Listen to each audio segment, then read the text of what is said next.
Welcome back to the Culture Crusade. It is good to be back, everyone. We weren't able to do the live stream for the past 2 weeks because I've been sick, which has sucked like a lot. It is but that now, season. sorry, what? It is that season. People kind of get catching whatever. It's kind of crazy. Dude, I know, right? I was like, this has kicked me around, but I am finally at least well enough, but I'm not 100%. And so if I seem low energy or coughing or whatever, please bear with me, but it's good to be back. But the thing is though, right? I'm well enough to stream, so much so that since Friday Night Tights, I've been on a stream every single day. And so I was on FNT, and then I was on the Flashcast. And then after Flashcast, I did the stream reviewing House of the Dragon with Nerdrotic. And now the Culture Crusade. And so I'm doing lots. I'm doing lots and getting around.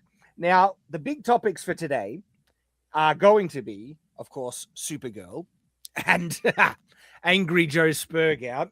We'll be doing some deep dives on Angry Joe. I almost want to psychoanalyze his bullcrap because the hypocrisy. Angry Joseph. Oh my gosh. Well, I saw his like Spurgout on Twitter, and I was like, wait a minute. You're like, how dare you get angry at this movie? Also, it sucks, and it's 4 out of 10. And yeah. We're gonna Angry Joe telling people not to get angry. That's how he made his moans. So yeah, no joke. I have history with Joe because he came after me for how dare I get upset with the Barbie movie, but he's perfectly entitled to lose his crap whenever he wants. So his standard is you're only allowed to be upset with the things that Angry Joe approves of, because if not, you're embarrassing and can you like well. Wasn't there someone you forgot to ask? Yeah, right. So right now, it's crazy because it's like people who are not woke are like, I hate Supergirl. And then the people who are woke are like, we also hate Supergirl. And then Angry Joe's like, how dare you get angry at this movie? Like, isn't there someone for you forgot to ask? Exactly. So I've got like the history, the tweet history of the, I guess, continual cope and hypocrisy and bullcrap of this guy, and we're going to break it down. And he constantly gaslights people saying, you're misrepresenting me, you don't understand nuance. This is what I'm saying. It's like, Joe, we understand what you're saying, we think you're retarded and you're being a complete hypocrite, and they repeat it. But we'll get into that is all coming.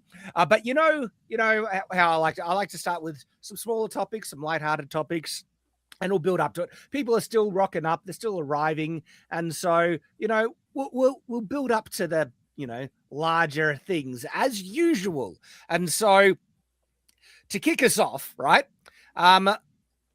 This crossed my feed, and I don't fully know what to think of this. Apart from this looks like a certain type of person.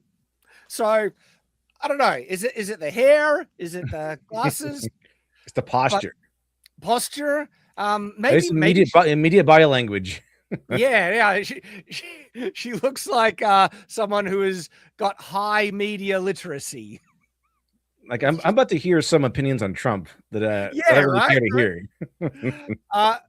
And people linked it to me because this should I have been a very prominent critic of nunchucks and their uselessness, and people are like, all right, Shad. Oh, yes, with nunchucks. I didn't even notice. I thought she was like, she's handcuffed or something like that. Is this some I'm sorry for slavery kind of thing? But no, those are nunchucks. Okay, this is nunchucks. She's not self-flagellating. And people are like, Shad, does this change your opinion on nunchucks? Are you quivering in your boots? And I'm like, well, let's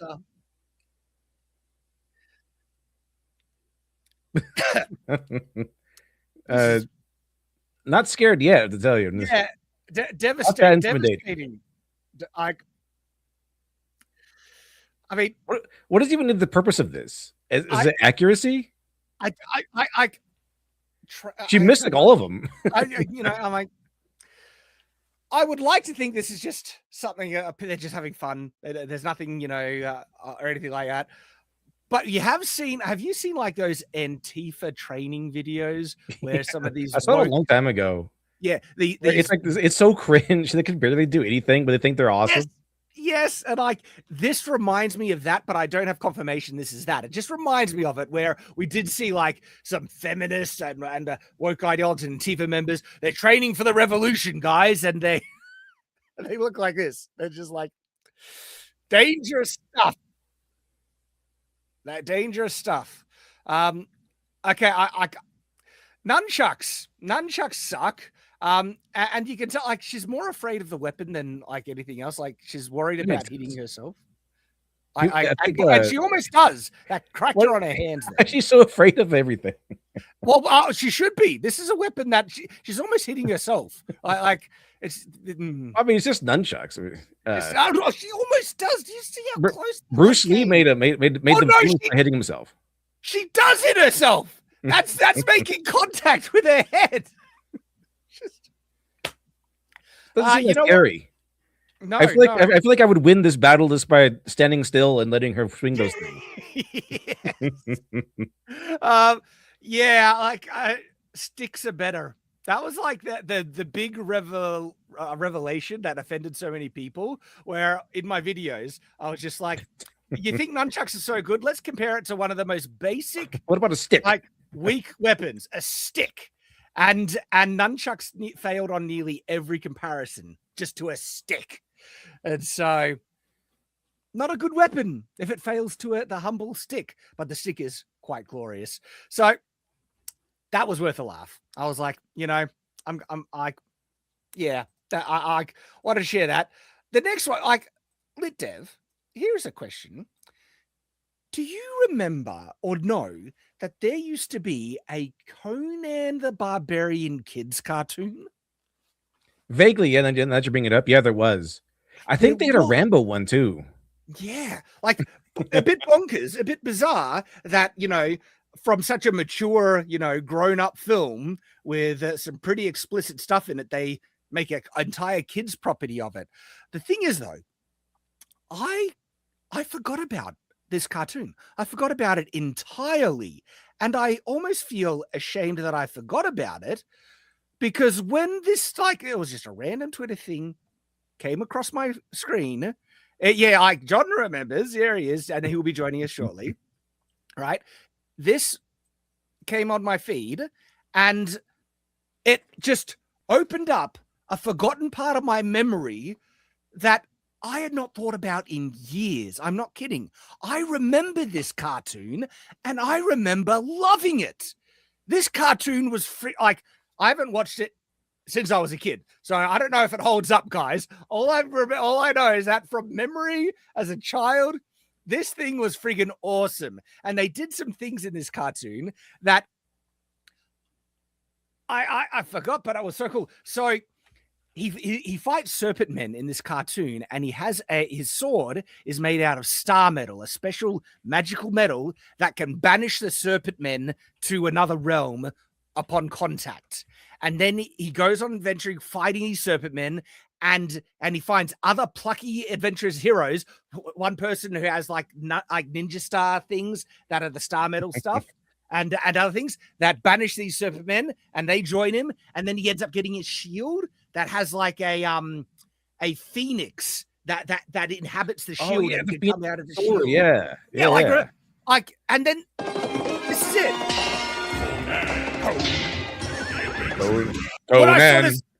I was like, holy crap, it's unlocking my memory. I remember all this. I remember loving this. How could I forget such a badass cartoon like this? Conan and the Masters of the Universe. Yeah, right. So it's like that. Conan, the adventurer. Conan, warrior without fear. He's more powerful. This is just like, this is peak. I love it. Well, I am ashamed that I forgot about this cartoon, man. Oh dear, Conan pretty good. the Deporter. Like, what is that? Like, I guess what the Supermen are invading from another dimension, and Conan is trying to fight off the people just trying to find another place to live. Is there another? Not here though. Not here. Get out of here. I mean, Ultimate Border Patrol agent, right? Right. Yeah, based.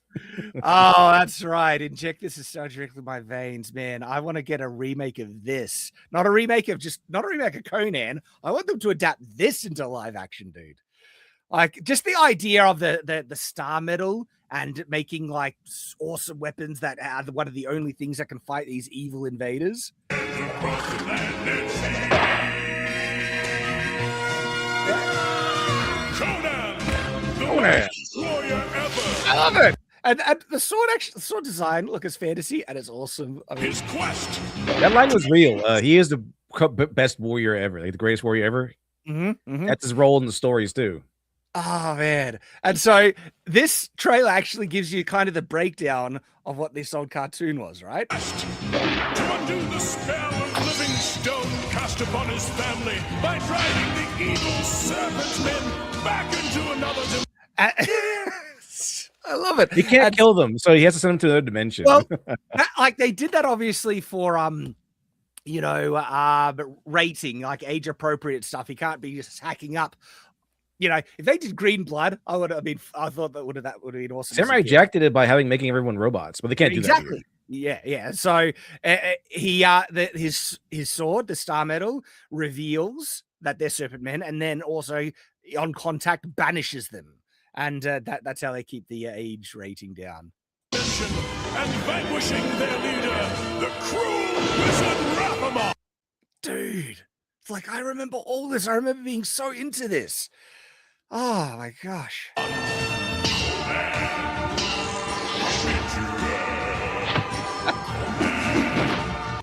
Now this I know they're making a Denny Tartakovsky show about Conan recently. That's been announced by Denny Tartakovsky. Denny Tartakovsky is a consummate creator. Like he is just dedicated to his craft. I don't think he's ever made any woke stuff. Interesting. I hope it's good. This might explain why I wanted to watch the Conan movie so much as a kid, but I was not allowed because I didn't know why. Yeah, the original one with Arnold Schwarzenegger. It's not for kids. It's not for kids, right? But for some reason, I had a really strong like an appeal for Conan, and I realized it was from this. It was he's awesome. Conan is great. He's a great character. He is, right? Oh, there's just some base iconic kind of things in the barbarian archetype that triggers the lizard brain inside men and boys. It's just like this rippling muscular warrior with a big sword fighting monsters, right? Yeah, it's awesome. It's awesome. It doesn't take much to like trigger the awesome factor for guys like. The whole thing has been coming down with Conan. It's like, oh yeah, he must be a big dumb brute. He's not. He's really, really, really smart. Like he's very, very high intelligence rating. Okay. Yep. This guy rolled really high on all of his stats. That's why he's the bestest ever. Exactly. But yeah, so. Oh my gosh, we'll finish this trailer. I will say though, Shad, even Conan has trained. There's things in the story in the background that he's trained. I think he learned how to be like a Cossack or something like that by living with them for a few years. Going off the film, because I of course did eventually watch it. There is a big content warning for the old school Conan films, and yeah, he he's got the wheel of pain. He push wheel. And like he pushes a wheel, right? For years, and that turns him into Arnold Schwarzenegger. That's like the best workout routine in the world. Well, yeah, I guess you pushed a big heavy wheel for like 20 years, you know. Yeah, they were feeding him something through that time, but he turned into a flipping unit, right? Well, if I know anything, if Conan Exiles taught me anything, they fed him with gruel. Yep. Well, if he was, I fed him on human flesh, so it could have been that because that was abundant. Conan Exiles is like my favorite game, and because they've brought out the enhanced version, that's just drawn me back in completely. And I've made some epic castles, epic medieval fantasy towers, buildings. And then of course just leveling up the thralls, and so that what they actually adapted that wheel of pain, like it doesn't make sense in the film. It's just that we're gonna get you to push this wheel because reasons, but they adapted that really great in the game. That's the thing that you use to break, break your thralls, break people's wills to make them serve you. And that's nothing. You need a greater wheel of pain, and that's where you really start making people. Exactly, right? I remember just I adapted the Aquilonian style, so I had like this Greek or Roman looking thing, and it's pretty awesome. And I had all my thralls dressed as Roman soldiers. It's pretty awesome. Man. It's actually a very fun game. All right, we'll finish this. Just the nostalgia. I love it. Oh, man.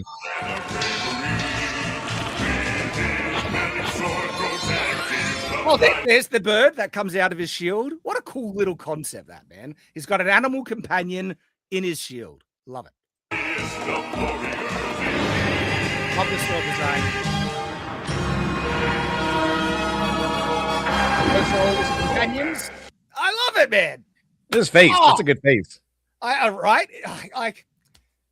We used to know how to make fun things for young boys, right? And just dive into it, give it all the ingredients that they would love, and it worked. Like, I loved this as a kid, but now if they make him a live action version of Conan, they're gonna make him, because he's so masculine, he's gonna secretly they're gonna give he loves to knit or something.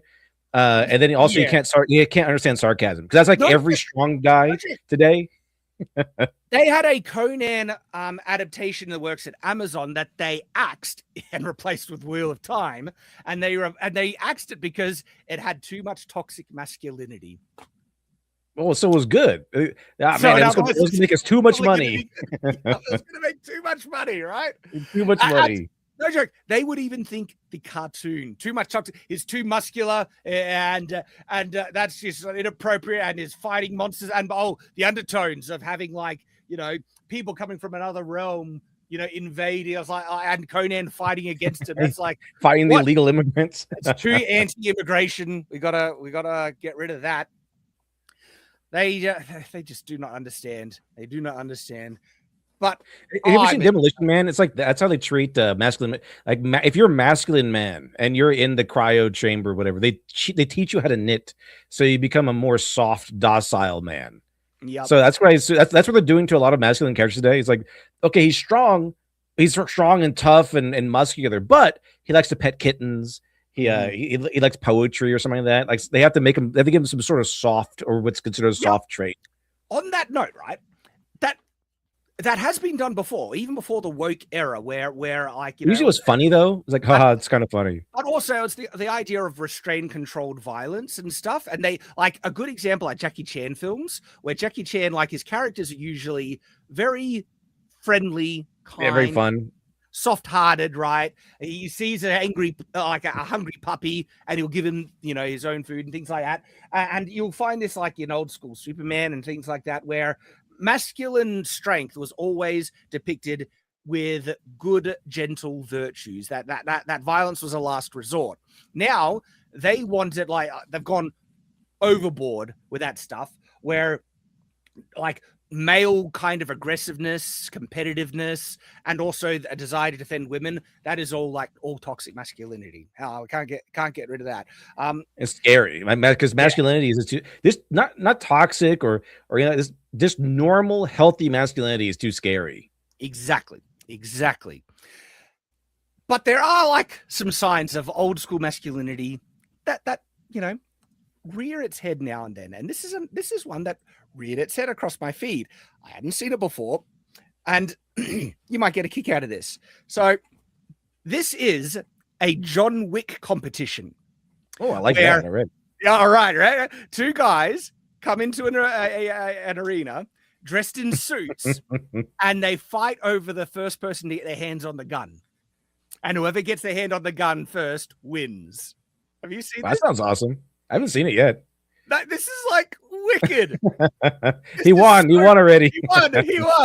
And it has to be in suits too. You have to. I love that they have to wear suits in this. This is friggin' peak. I want this to go mainstream. This is so cool. I didn't know it was a thing, but it is a thing. Blam, blam, blam.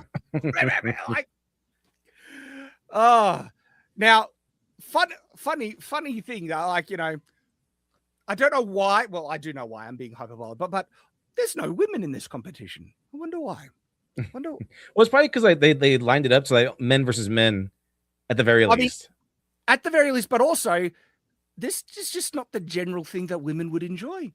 Like, this is definitely a man's thing. This is absolutely a man's dumb, fun, goofy, little Watch thing. out. Don't have too much fun, then the feminists will get involved. Yeah, right. Men, they're into action flicks. They like physical competition, and also like, they like depicting their heroes like John Wick and stuff like that. And so I like all the John Wick movies, all of them. All awesome. Every single second. Look at that. Hey, I know the guns they're using. Those are actual toys that shoot fake little pellet bullets and then have a fake like shell ejector. I actually own several of them, and I own them legally, being in Australia. Those are not illegal in Australia? Well, they're considered imitation firearms, so they're regulated. But if you have a legal reason to possess, you can own them. I could grab it and show you, but they look so real that the live stream would get pinged because you're not allowed. Government regulates toys. I know, right? Gun control. I couldn't laugh at American. Right, yeah. Having said that, you can get a gun license here in Australia if you go through certain processes. But all right, that just looked awesome, and all right, feminists have been trying to destroy masculinity and reprogram men for years, and it has. And the whole funny thing is that we've seen this attempt to be the case for years, and then even if it works, it takes the slightest nudge to break all of it. Exactly. Snap it all in half. And undone, because men are men. That's the reality. Men are men, and they will be naturally attracted towards things that men have generally liked in the past. We like action. We like, violence when it's depicted, triggered or sent after, armor in the right way, right? Violence is awesome. Restrained but appropriate use of violence, and I've been into that for ages. Yes, it's a part of our kind of power fantasy wish fulfillment stuff, and that's good for men because it trains and conditions them to be ready to be the ones to protect society when society needs to be protected. That duty falls upon men, always has, always will. And men, they learn it by enjoying the type of media that men like. Now, this kind of dovetails into another small topic, but another topic. So let's dive into this. Litdev, did you hear about the new Robin Hood film? Is it a new one?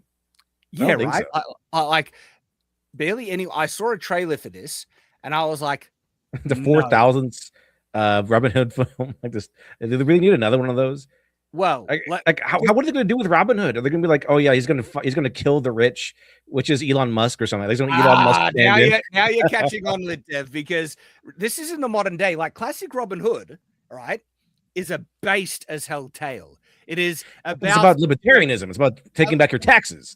Exactly, a folk hero fighting back against an authoritarian government and overtaxation. That is really based of Robin Hood, and one of the most based in versions of Robin Hood is actually the old Disney animated one with the animals, right? I watched that one a lot, yeah. That one has actually got so many of the classic Robin Hood tropes, and they really lean into and show it's the overtaxation that is the true crime here.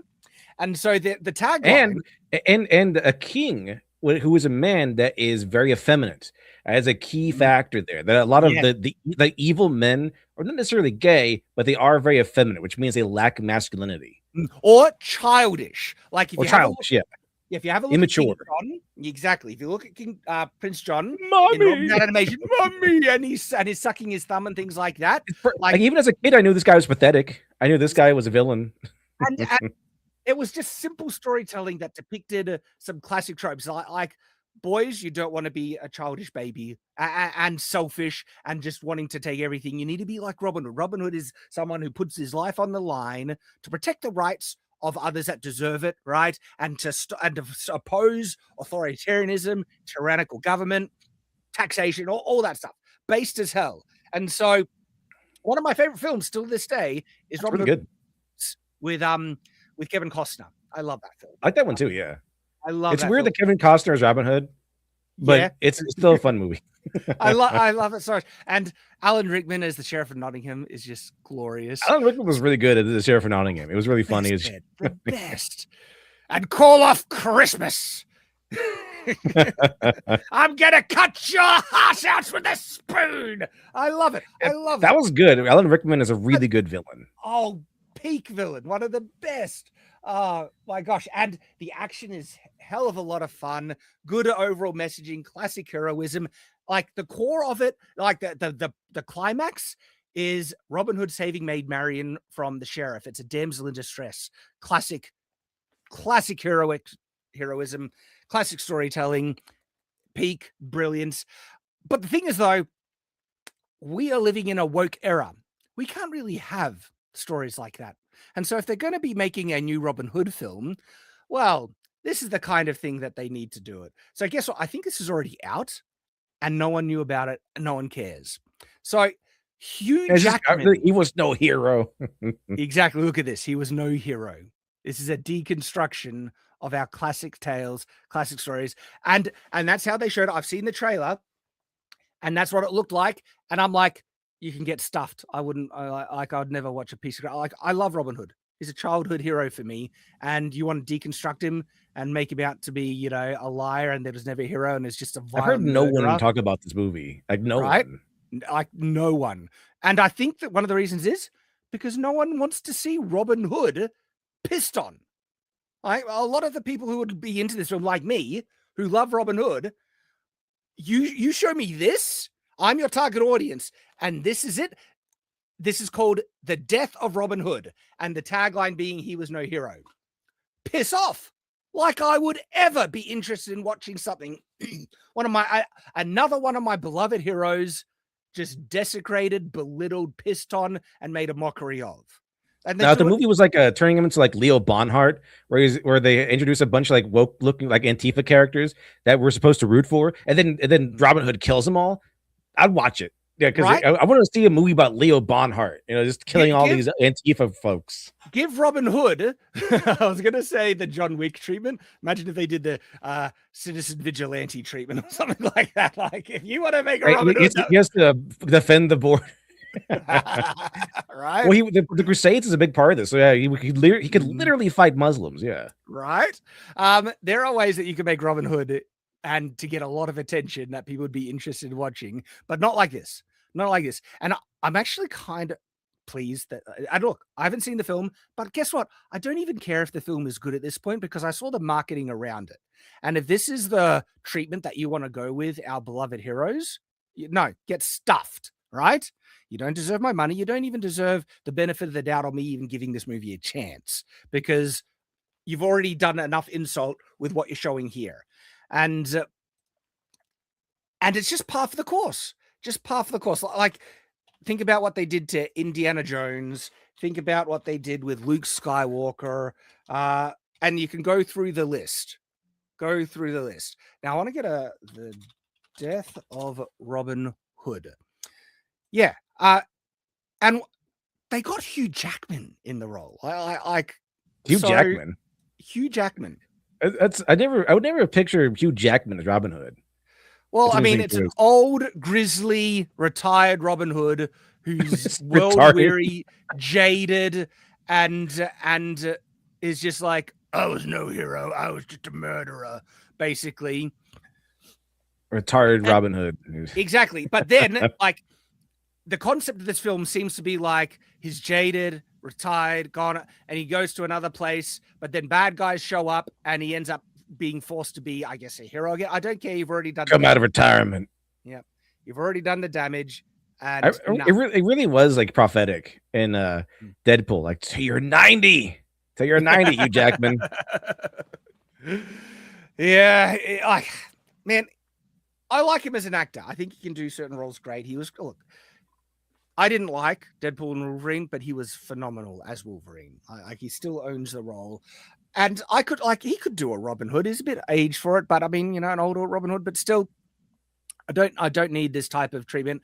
And I don't want to see my classic childhood heroes that I love belittled and spat upon. And so, no. And as a result, like I said, I think this is already out and it's just bombed dramatically, but I haven't seen it. So let me just... Death of Robin Hood. I haven't even heard of it. Release date. Let me just double check if it has actually been released.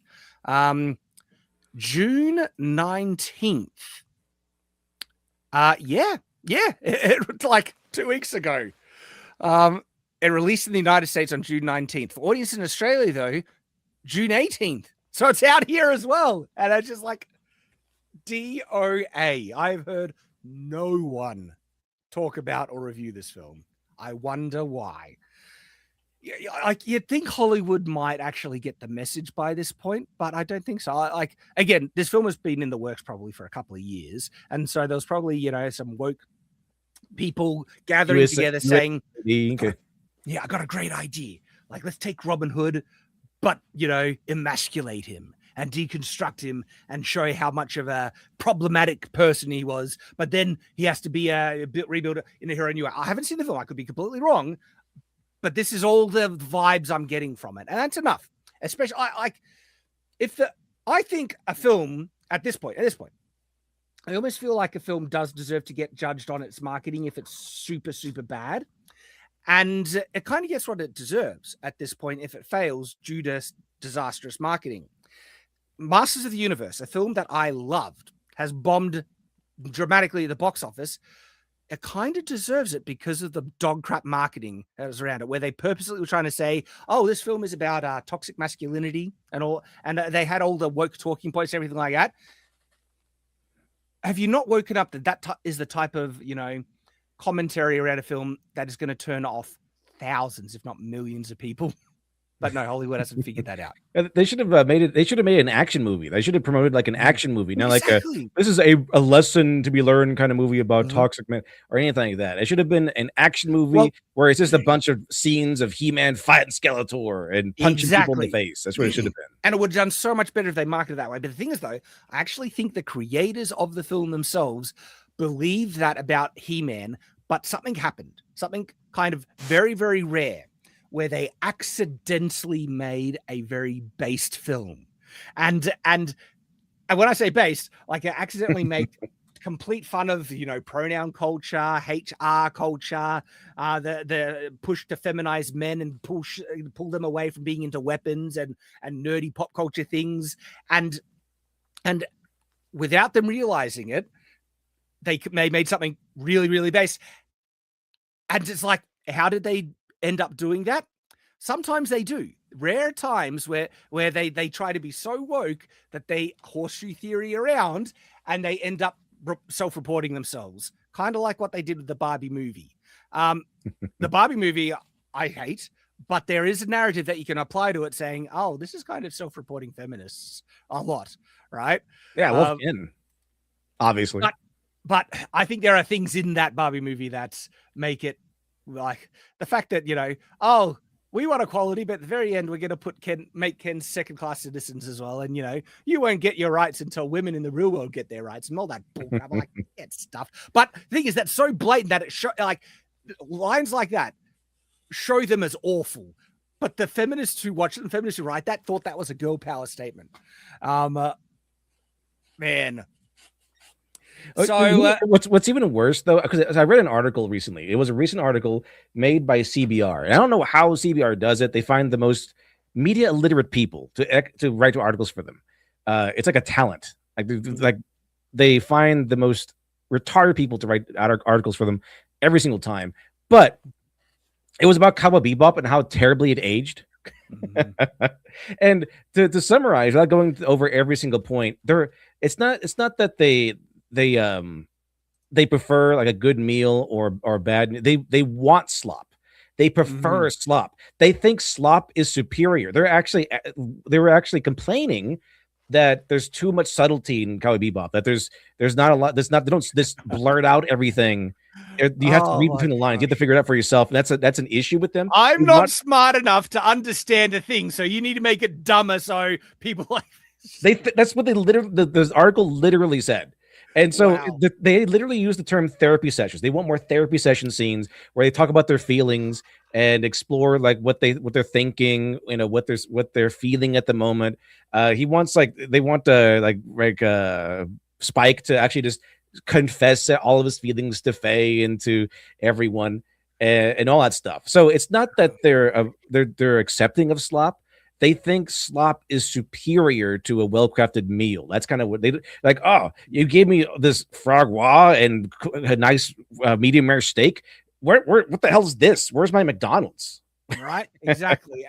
And Hollywood are going to listen to people like that, and they represent that mythical, ephemeral modern audience that they've been chasing for ages. And the real truth is they've found the modern audience, and it's minuscule, tiny beyond belief. And most of them don't even still then show up to watch content that is specifically catered for them. They've abandoned the core audience, especially men, in pursuit of the modern man, the effeminized man, the new man, the new male. But I also figured out that the modern audience does not exist. The modern audience is just it's a sneaky way of just saying me. That's it, like literally saying me. Yep. So when they say this is made for modern audiences, they really mean this is made for me.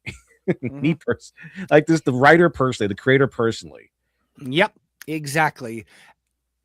Will they wake up? Will they realize that no, like men, we want to get our Conan movies, our Robin Hood movies, the way that we've always loved them. We don't want this bullcrap where you need to, like, I don't know, have a lesson or a lecture or anything like that forced into it. And going back to the whole concept around the marketing, okay, it's so interesting where you could have a film that's actually pretty based and great, in my opinion, like He-Man. Some people disagree with me on that. I love that film. I actually think it's really good. But the marketing seems to have tanked it, okay? And that's an aspect to it. Would it have been successful with better marketing? Yes. Would it have been, would it have made profit? Don't know. It still could have bombed at the box office, but I think it would have been more successful if they had better marketing around it. Same with Supergirl. I think Supergirl, we'll get to a larger, deeper dive discussion on Supergirl in a bit, but I'll just say now, it's a terrible film. Marketing made so many people check out with all the dumb comments that the lead actress Millie Alcock was saying about it's not about a man at all. There's no romance. She might go both ways in regards to her sexuality and all that stuff, right? That checked out so many people. Would the film have been a success if she didn't say those dumb comments and the marketing was great? It would have been more successful, but I don't think it would have been a success. The film is still terrible. And I don't think anyone is saying that it was solely due to the bad marketing that caused it to bomb.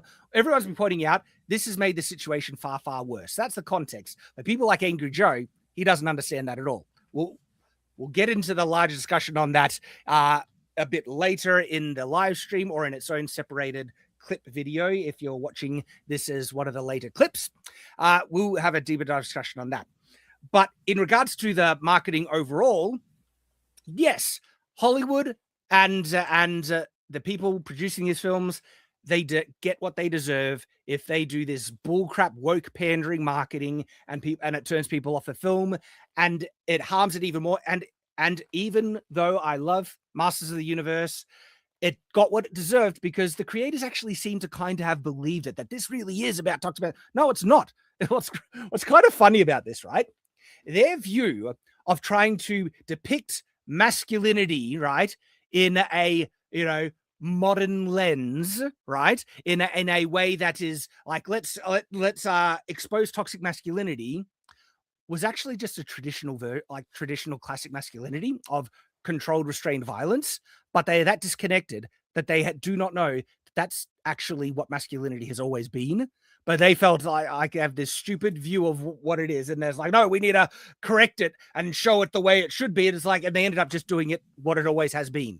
Restrained. Well, their version of masculinity is like a man will just take everything on the chin. Like a man will never complain and is be cool with whatever, which is the exact opposite. Masculinity is born out of defiance. Mm-hmm. That's where it is. It's born out of defiance. You see, men see injustice, it's time to act. They see someone in trouble, it's time to act. They see someone trying to invade their house, time to get the gun. Yes. Yeah, the whole what is it? How do they call it? Suicidal empathy culture. I think Yeah. there is very much a point to all of this where it's like, oh, people are, I say invading because this is all related to immigration and stuff like that. And it's like, hang on, if they're willing to, adopt the culture of this country and share our values and be part of, the project of the West to build Western civilization to excellence, they are more than welcome. But if they want to bring incompatible cultures with terrible laws like Sharia law, which oppress women and are inherently violent, and to push, like force certain religions and take away religious freedom, all those things, no, they don't belong here. Like, not at all. But they're like, oh, but you have to feel sorry for them and understand that they're only raping everyone because they don't understand it so bad. And no joke, the court cases, especially in the rape gang trials and everything like that, have been giving such pathetically weak punishments to people that are guilty of some of the most heinous crimes. Worse punishments for rapists, right? And oftentimes it's immigrants that they claim they're not fully culpable. They didn't know what they were doing completely, or stuff like that. They give you can punish worse for complaining about the rapes. Exactly. They give lesser crimes to that than people who complain about or criticize it on social media. They have locked people away for social media posts, right? Yeah, like for longer prison sentences than actual rapists in the UK. It is bonkers, right? And that's the type of suicide. That was what suicidal empathy people kind of pointing out. It's like you're empathizing for people committing some of the worst crimes in the world. No, if they rape and murder, dude, yeah. There's a reason why Rupert Lowe is trying to bring back the death penalty in the UK, right? There's a reason why Uwe Boll made that movie. There's a reason why Citizen Vigilante was made. And it was an upper scale Uwe Boll movie. It was on the better end of the movies that he makes. Have you seen it? I've seen it. Oh, yeah, definitely. Oh, I saw it when Elon Musk put it on Twitter for like 48 hours. I saw him post it, dude. I watched it. It's kind of like a better version of Uwe Boll's movie Rampage, which is about like a villain's like shooter type who's just like an evil bastard. But Citizen Vigilante is kind of like that same kind of feel to it. He even does in Rampage. He even does the whole thing, the cutaways of like, you guys are all being used about the government. You're all asleep. He does that same stuff in Rampage. He does in Citizen Vigilante, except Citizen Vigilante is trying to do good, where Rampage is all about this guy being evil. It's pure. It's disturbing because it's kind of like the movie is about getting into this inside the head of like a school shooter type. So Citizen Vigilante is about a vigilante. So it's a little bit yeah. different. And I've seen some clips, and it's like it's come out at a very specific time that is touching on certain cultural discussions. There is a very weird scene in the movie that I think was shot just because Uwe Boll wanted to go here, but it was like a whole scene shot in like a whorehouse, and you can just walk through. I heard about that, and that's why I haven't watched it. It's like they said that there's almost a near pornographic scene in it that it was totally unneeded. It's like, well, we don't see any dick or anything, but like, yeah, it's like okay, but the what's off-putting, what's kind of like I guess deceptive, is that all throughout the scene of the whorehouse scene, there's like this really intense music, like he's discovered something, like he's gonna find out that there's a secret trafficking, like something he's about to discover something, and he does, and what he discovers is mold, and that he gets he's like sleeping with the prostitute, and then he's like, what is that? I'm like, okay, what does he see? He's like something that he's a hint, like there's going to be he's going to uncover like a gang full of like human traffickers or something like that. Like, no, he's like, this is mold. And she's like, why does it matter if you find mold here? Because I own the building and I don't like mold. And that's the scene. He finds mold. All right. Like I've heard that. They made this scene just because I think Uwe Boll just wanted to go to a whorehouse. I think. All right. Right. It seems like that. But rounding off the discussion that we're talking about is that marketing can take a film, even if it's good, but then other times it can make a bad situation far, far worse, like what we saw with Supergirl. And it seems like this Robin Hood film that we were just talking about previously. And if Hollywood doesn't seem like they're going to get the picture at all, especially like Supergirl is the most recent example of them completely losing the plot. We'll have a deeper discussion on Supergirl a bit later. And it just leaves the door open for people who's willing to do something like a proper traditional Robin Hood film or Conan film, or, you know, just a guy, you know, like who sees the crime in his community and decides to take justice into his own hands. It's a classic tale that we've seen again and again, and that's what the citizen vigilante seems to be like, the underlining, you know, plot of that being. And so it'll be interesting to see more independent films come out, filling the gap that Hollywood is not, you know, catering to, and we'll see what happens. Because on that note, I think you've seen this, Lit Dev. This is another kind of thing that crossed my feed, and it speaks to a number of things, like the potential of future media making fun of stuff that Hollywood is just deathly afraid or can't do. So, did you see The Adventures of the Mary Sue? Yes, those are great. I watched every single one of them, I think, that I found, and it's really good. Pretty accurate too. Pretty accurate. And also, so like I said, there are a number of things that this should I guess cause people to be a bit more mindful of. One, independent media will eventually start making stuff that Hollywood is not even afraid of, but they find is offensive or problematic and won't touch with a 10-foot pole, like just traditional guy media, stuff catered for men, basically, but also making fun of the woke nonsense. So that's the first thing you need to pay attention to. Next thing you need to pay attention to, AI is getting very good. Like the quality of this is nearly on the level of Pixar. Now, there are errors. You will see errors. But if you think that is cause to write it off, it's like, no, that just shows you that but this is how good it's gotten already. And the errors and things that are there are going to be worked out eventually. And this is actually a bit of a delightful little quirky thing. It's called The Adventures of the Mary Sue, and a guy used AI to make it. Let's watch this, right? You can't face the dragon until you've been trained. I don't need training. I just need to realize how awesome I already am. All right. Now, So far, spot on Disney movie. Absolutely spot on. That's what I mean about Hollywood being so, like, I guess, blind or afraid that they don't even realize the inherent problems when we have been speaking about these problems for ages. And Lit Dev, we have talked about the marketing, the lead up, the trailers to Supergirl a number of times. And one of the clear, specific things that we mentioned that what this looks like. And we said, we'll find out when the movie comes out. What it really looks like is that she is a horrible mess. Okay. And the film is going to validate her. And she's going to realize how awesome she was all along and never needed to grow or change or become better. That's exactly what happens in Supergirl. Exactly. And that I love that this is making fun. It's like, yes, I just need to realize how awesome I already am. I already am, yes. So spot on. I made a video just like a week ago about all of this, going over like the difference between what men like. It's called Ray Should Have Been a Man. I need to watch that. Because you're 100% right. 100% right. Now, unfortunately, YouTube will send out notifications to my shorts, and they'll send out notifications to my live streams, but they'll never ever send out notification for my edited videos for some reason. I don't know why, but that's kind of how it goes.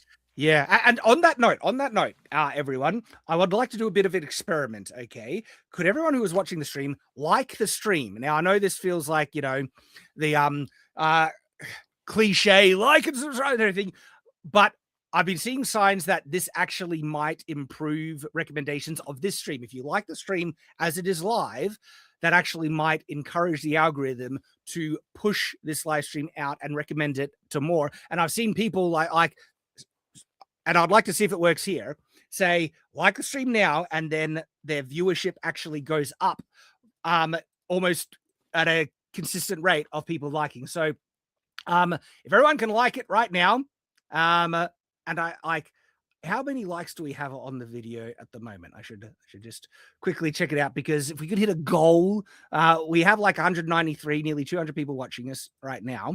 So here's the thing about, I would love it if we could get 200 likes, but we're at 130. That's good. So for everyone who is, do it. I appreciate you. You're helping out. And I'd like to see if that actually does work for us as well. But now, okay, getting back to this video. Suit yourself.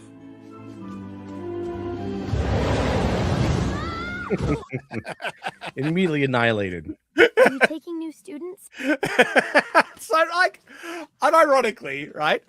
If an animation or a little film was made of this, I think it would be very successful. It's just like lighthearted, but also speaking some truth, the actual, making fun of what's going on here. Because what's interesting, recently, there's been a new Disney Pixar animation dropped, or a trailer dropped, and I forget the name of it. It's about a witch, but she has purple hair. Oh yeah, I think it's called like Hex or something like that. Pixar, is it Hex? Let's look at that, because it looks crap. It looks crap, and it feels like it's got the same type of issues where it's just going to be a girl who is amazing, and she realizes how amazing she is. The same type of tropes. Here it is here. Hex thing, it seems like. And the interesting discussion about Hex is there are accusations that they've used AI in this. And here's the thing. I actually have no issue if they do, but if they've been saying AI bad, everything like that, and they end up using it, it's like, oh, really? And also the audience that Disney generally caught. So I was like, if these are the type of people you've been after, yeah, and I'll show the evidence in a sec about the possible AI usage. But before we do that, I'm pretty sure they're using the same face for every new character now, because every new character now, they're all girls, except for maybe Elio or something like that. But what nobody watched.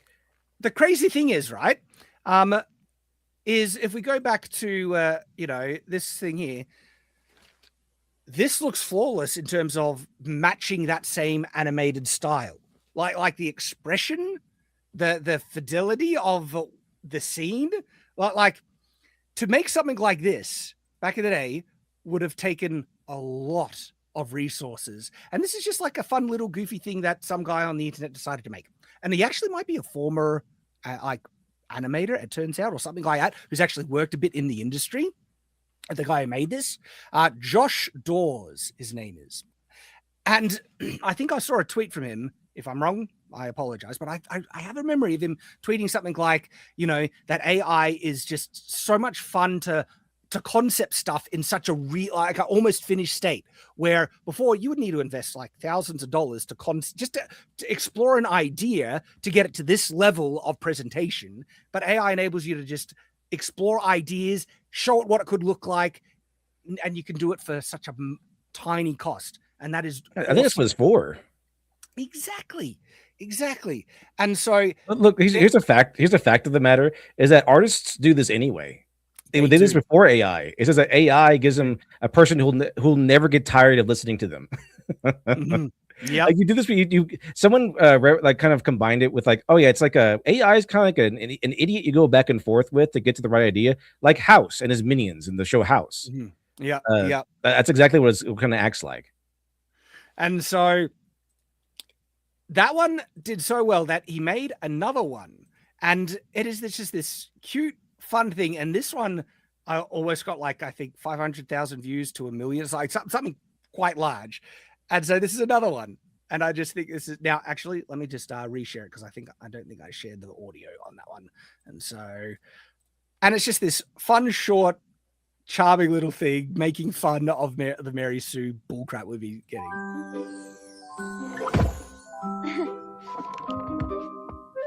I know you're into the whole He-Man protector thing, but I can handle myself.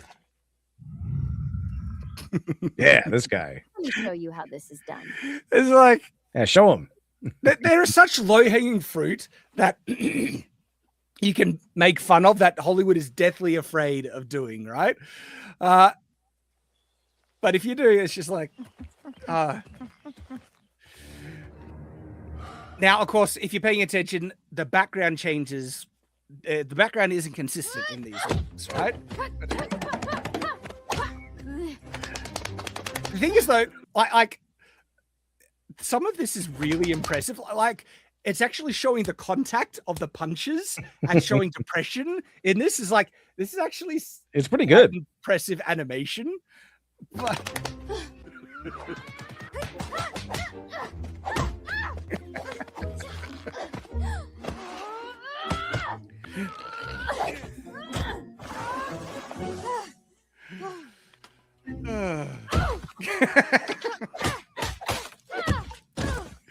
And it's like, yes, so many times we see like these girl boss characters who are 4 foot nothing take on guys that are twice their size, and this is just taking the mickey of it, low hanging fruit, showing how ridiculous that really is.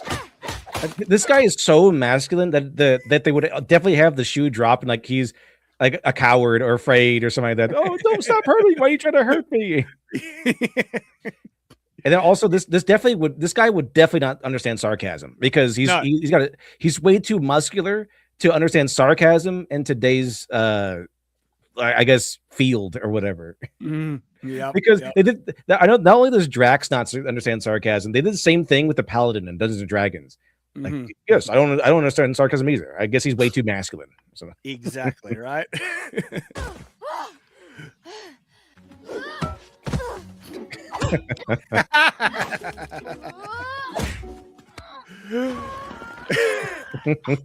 I think he's like a predator. Like, he doesn't even register as a threat.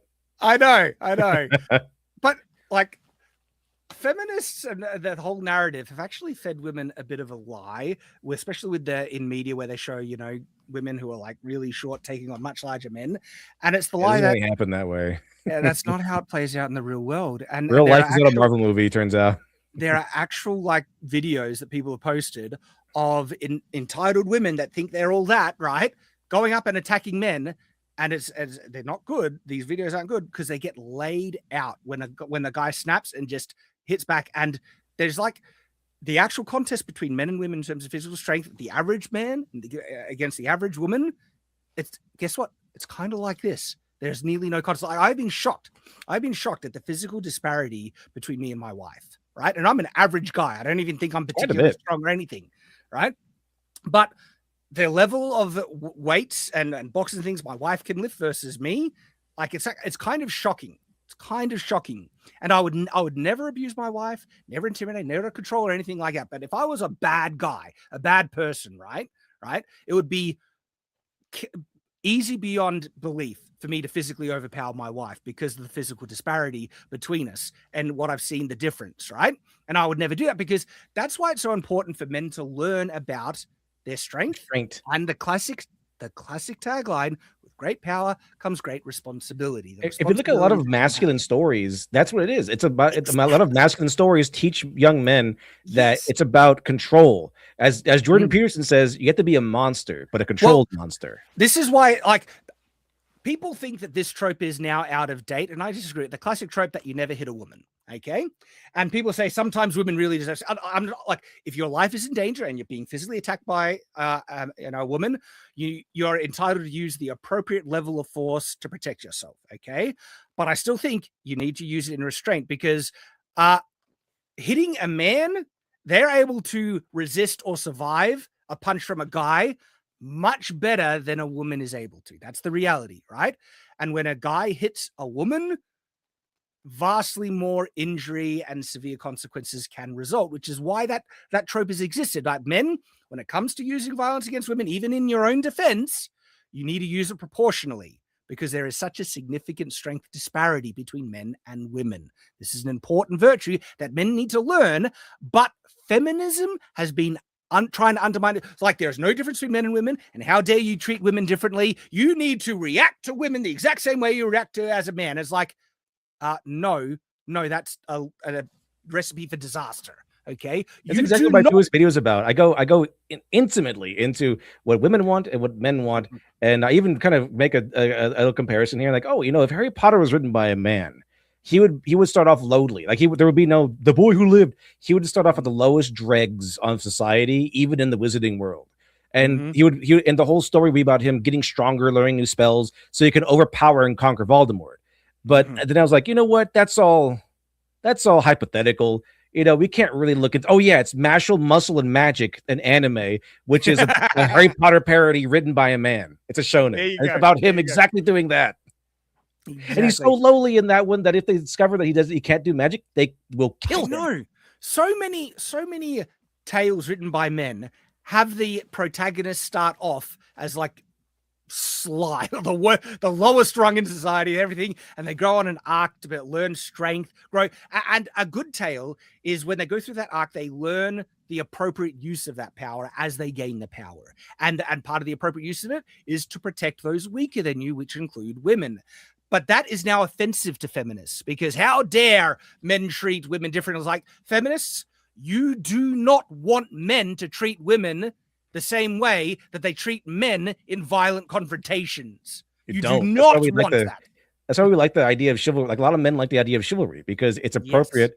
Yes. It demands restraint. It demands maturity from men. Exactly. Because it's what a good man would learn is restraint. Yes. Is control. And that's why someone made a really good video about Aragorn and how Aragorn is like the peak example of masculinity, because he's gentle with his friends, but when it's not time to be nice anymore, he stops being nice and takes on like 40 super soldiers. It's kind of like that. So it's like, what was that old Patrick Swayze thing? Be nice until it's time not to be nice anymore. That's that's masculinity. Be nice until it's time to not be nice anymore. Exactly. And these basic principles, and these are important, near timeless, traditional principles of the dynamics between men and women, the importance of masculinity, the importance of strength, and the importance of men learning about that strength and everything. Those things were taught in men's focused media. From He-Man, right? The classic cartoons, to Superman, our superheroes, and everything like that. That's my guy. My guy was Superman. Yeah, right? Like Superman, He-Man, Spider-Man. Our Spider-Man has that ideal in its very core concept. With great power comes great responsibility, right? These important principles is what was taught in traditional male media. But now that is all being subverted and upended, because feminists are offended that nearly in all instances in the real world, when women are in trouble, men are the ones that need to save them. There is a reason why the damsel in distress trope was so consistent in all media in the past and so important. No joke now. It is now almost written into their checkboxes of producing media like at Amazon and Disney, everything like that, that they cannot have a man save a woman. I'm not kidding. I get it that explicit in the media production at this point, right? Because they're so offended by reality. And we can't have that. It's not like we had any franchise built on the very concept, like, I don't know, Zelda or anything. Super Mario. like we have had heroic stories of heroic men giving up their lives and moving hell and earth to save a woman, because they need to be saved and they have the strength and capacity to do it. Therefore, the responsibility falls on them to step up and be the hero when it is needed. Okay. Well, I made a short about this actually when the Supergirl came out and said, "Oh yeah, one of the great things about this movie is, first of all, what it isn't, but like one of the great things about this movie is that she's not saved by a man or something like that." I'm like, that's interesting. Why is that always the case with female-led stories? Why is that always a good thing? Meanwhile, John Wick is motivated by his wife. Yes, and even Odysseus is like, he spent 10 years trying to get home to his wife. Why? That's okay. But it's not okay to be like, oh yeah, she's not going to be saved by a man or motivated by a man. Like, why not? Yeah. And why is that a bad thing? This subversive attack on traditional values and traditional storytelling has terrible real world consequences, and I've seen them. Some of these consequences are men that decide to not show restraint, and when a woman is attacking them, they respond just like they would respond to a man, and it does not end well for the women ever. Okay. And they end up being horribly injured, and women just abandoning, relationships with men. Like, some really horrible statistics were just uncovered in the UK, or done in the UK, I should say, where a shockingly high amount of women in the UK just don't trust men. They don't like men, don't trust men. And where men, I know they ask men the same questions, and most men, they like women. They want to have relationships with women. They want to provide and protect. But a shockingly and disturbingly large amount of women in the UK don't like men, don't trust men. And how do you think that's going to turn out for society in the long run? Who are they going to cry to for help when things get really tough? Okay. But if they've been going along hating men, okay, are they going to get anyone stepping up to try and protect them in their old age when they need help? No. Nope. Nope. Especially the way that it's treated. Like, okay, I'm gonna step in to save you. In return, you get thrown in jail, you get sued because she felt unsafe, or she thought you were going to assault her, or something like that. You get some trumped up charge, you get tossed in jail, you get fired because you try to do the right thing. It's what's his name? The guy named Penny, like the guy that almost got arrested for trying to. Well, he did get arrested. He defended everyone on a subway train, and suddenly his actions were in question. He was getting thrown in jail. Fortunately, he was found innocent, but he shouldn't have had to go to trial at all. He was just trying to defend everybody, but you can't defend anyone. Just mind your own business. That's kind of what society's trying to teach us. Is mind your own business. Well, that's where it's getting to. Where in the times and in situations when it would have been like once upon a time the moment for men to step up and act, when they have done that in our modern day, they've been charged for crimes and nearly sent to prison and things like that. And so it's getting to the point where they have been teaching men to not do the traditional role that men have needed to do for society, and they haven't been stepping up and helping other people when they're in distress. And it's hard to blame them for it when society has literally condemned and attacked them for it. And so it is having some terrible real world consequences as a result. What can you do at the end of the day?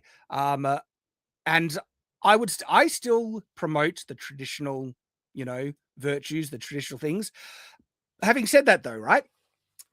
I will defend my family and my wife and my children to my death. Okay. But if it's a, crazy feminazi, all right, where I might get in trouble by stepping in trying to help her, and she might slap me in the face for thinking that she needs help from a man. Good luck. I can't. How could you blame anyone from hesitating in that situation? You kind of get what you deserve when it comes to that. But we'll finish this. We'll finish this. And so this Mary. See, that's why I like what I love about this. She realizes she can't do it on her own, and she asks the man for help. A little help, and then once the man steps in, this guy registers him as a threat, and then all of a sudden, he's activated. Right? Exactly. Can I get a little help? All right, here we go. Yeah, like. All right, he has to get ready for it now, right? Like, that's why I love this little animation. It's like simple things are actually embedded in this, which speaks to some basic truths that the world have been trying to ignore for a long time. This guy's like, she's not even worth my time.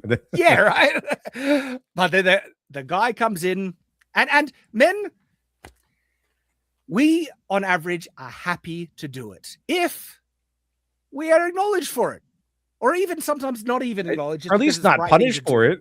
Maybe not exactly. At the very least, don't punish us for stepping up and protecting others, right? And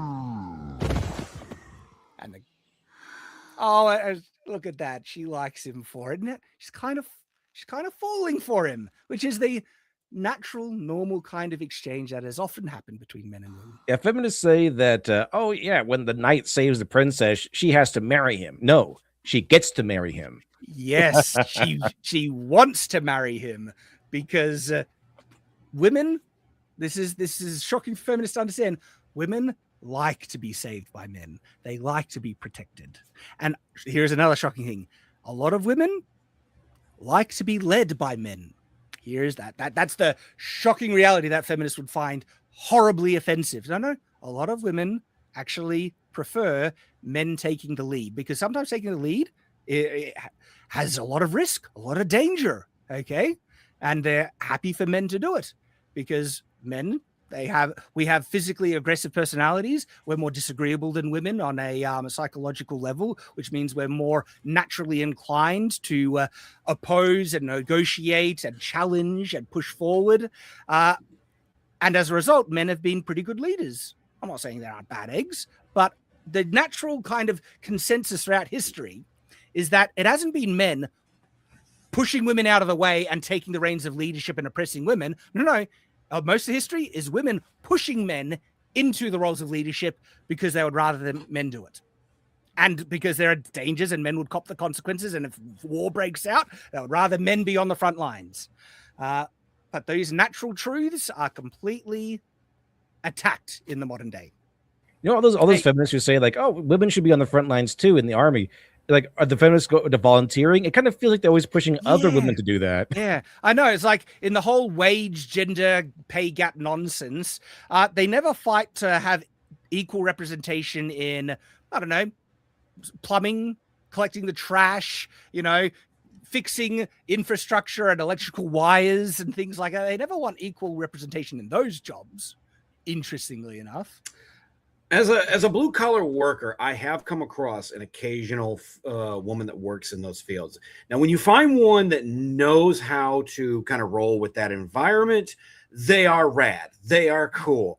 But the truth of the matter is, the reason that there's not as many women in a lot of the STEM fields is because not a lot of girls grow up thinking, oh, I want to be in STEM. And you can incentivize them all you want. You can't make them want to do it.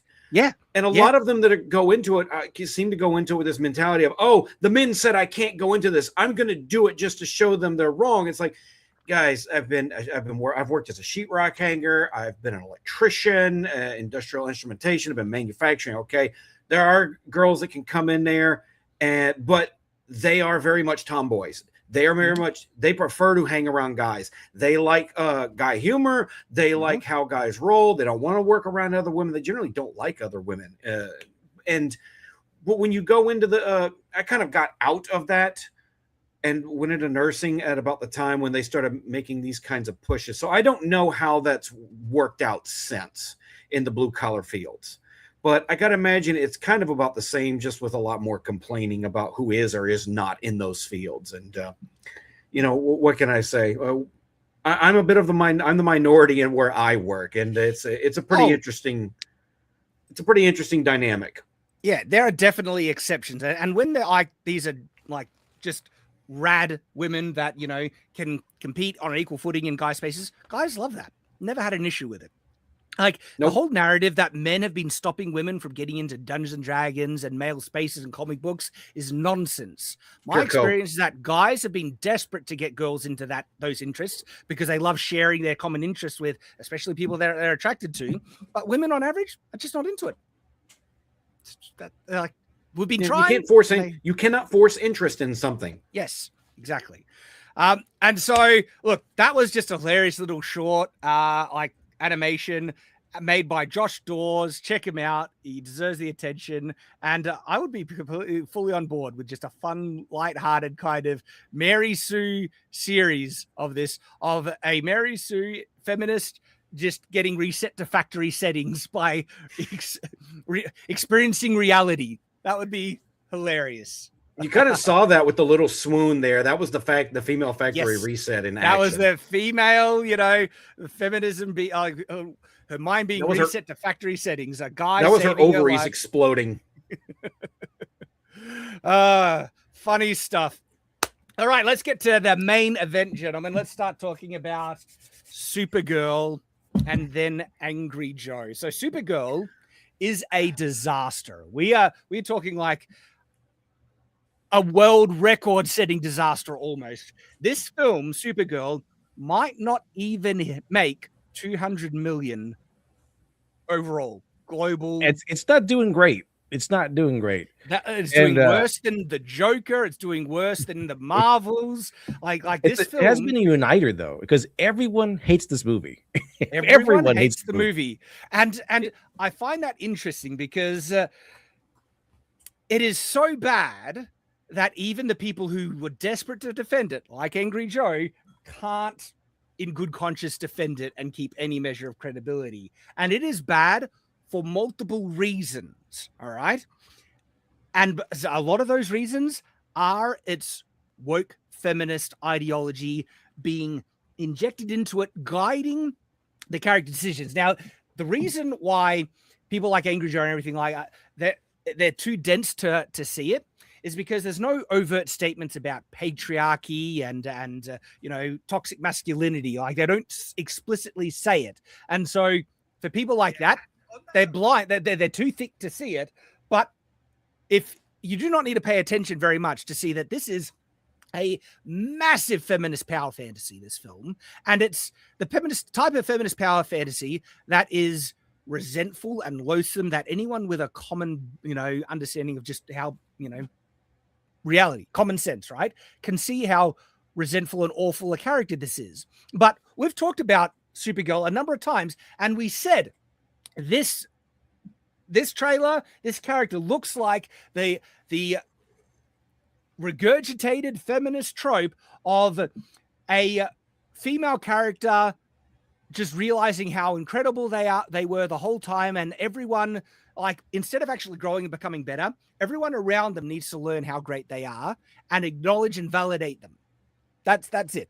And we warned that was the case, but maybe it'll be different when it comes out. Film comes out, that's exactly what this film is, right? And it is such a common subversive feminist narrative. Now, when I say feminist narrative, because if you actually look in women's literature, like classic coded women's literature, right, there is actually a possible, like, good way to do this, because a lot of women's literature is actually founded on the fact that women have something special about them, and they discover it, and the love interest, the hunky man, sees that in her where no one else can, and then they realize it, and they kind of embrace it, and it can be done well, right? When the female character realizes this, but then uses it for good means, and it isn't about just constant validation. But that is kind of good. You'll see that in Twilight, to Pride and Prejudice, where when it comes to female coded storytelling, the more common kind of power fantasy that women experience and like to experience is the validation of their unique special nature. Now, I actually think that actually speaks to some truth in reality, because in reality, there is something like, women have an inherent value, especially when they grow and become women, right? That they're usually considered more attractive, and men need to gain resources to be seen as attractive, where women kind of get that just as they grow into women, and so they are considered to have more value, right? Where men more need to earn it, and men have more value later on in life and stuff. And so there's kind of something special in the nature of the feminine kind of archetype is actually speaking to some truth. And one of the most underlining, you know, truth bombs that underpins this style of writing is that women are able to create life and bear children. And that is something incredible, miraculous, that only they are capable of doing. And so there is something special about women that need to be protected by men and also acknowledged and stuff. And so that carries through into positive female storytelling.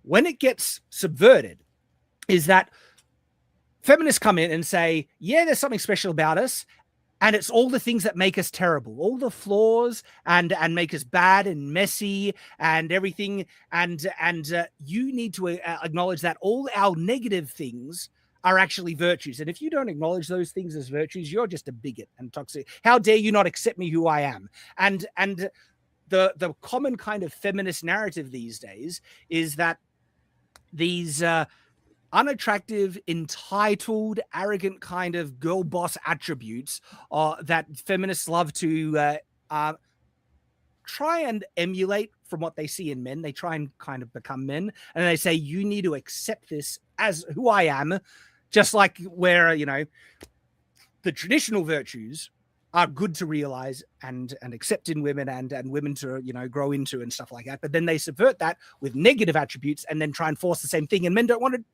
acknowledge those negative attributes. All the like, and this is what if you've seen the Supergirl film, so much of what I'm saying applies to nearly everything I'm saying applies to the Supergirl film, where she is messy, she is a drunk, She is a traumatized victim, and everyone needs to acknowledge her trauma and accept her as she is.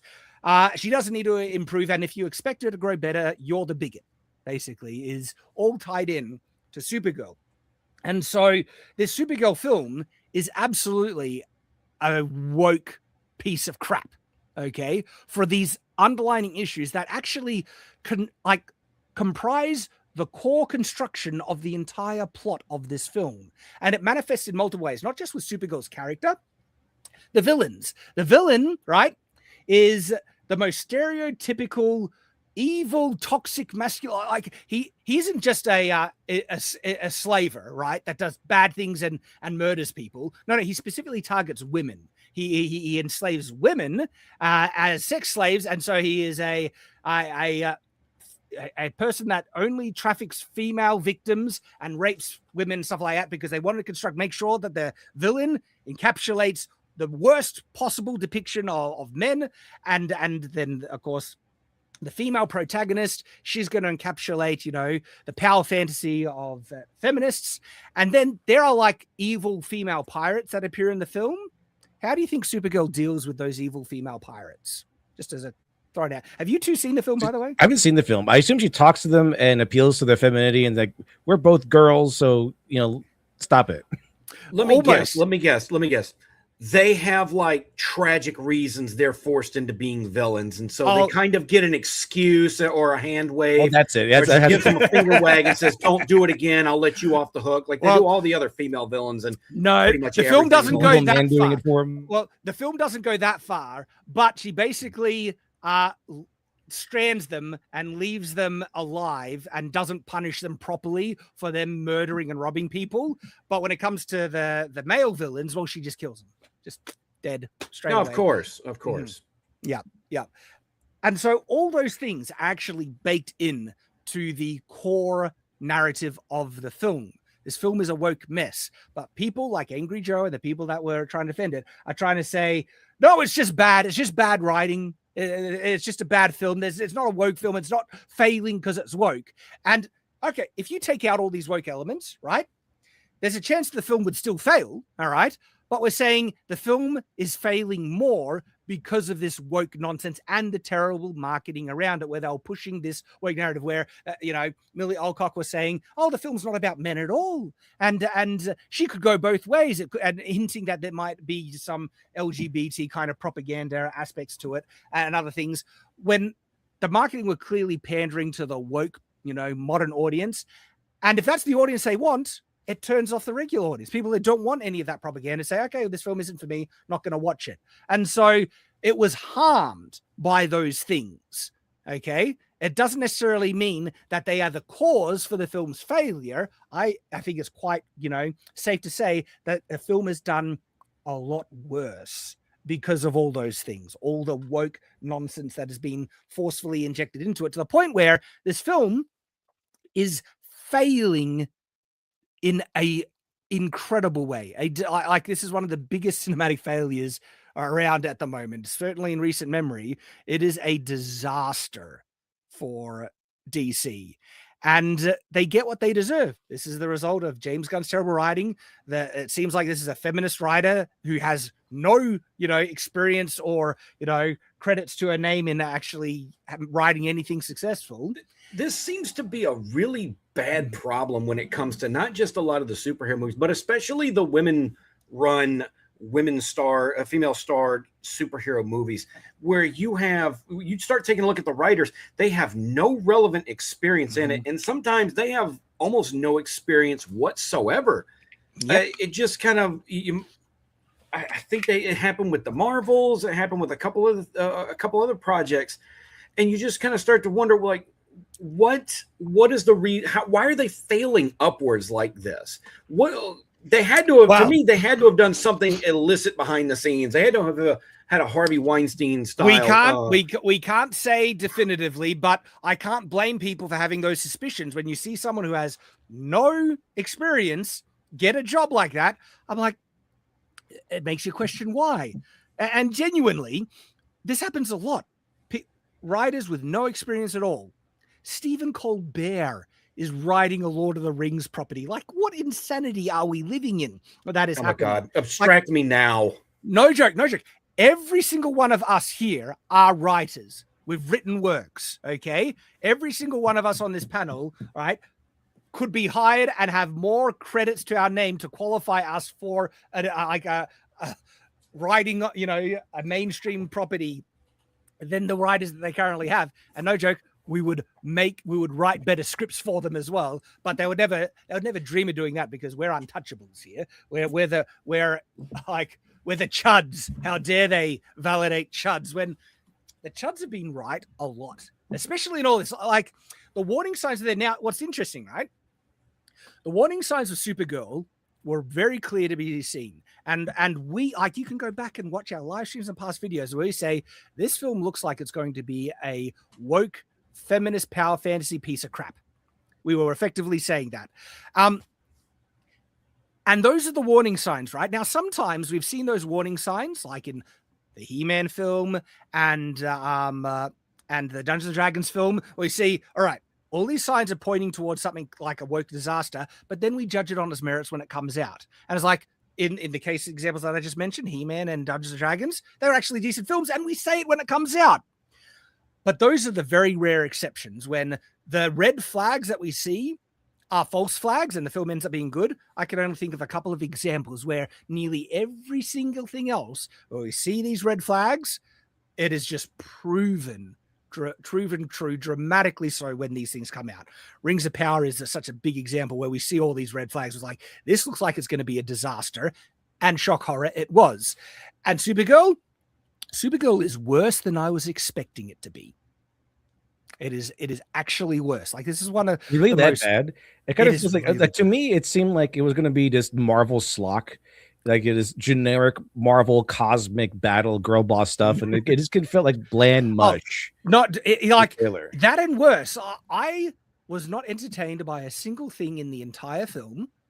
Even sometimes you think, oh, there's some superhero action. The superhero action, like, she's constantly getting nerfed and depowered, so you don't get to see her kick butt as Supergirl or anything like using cool powers. And when she does, she is horribly incompetent using her powers, making mistakes, making things worse.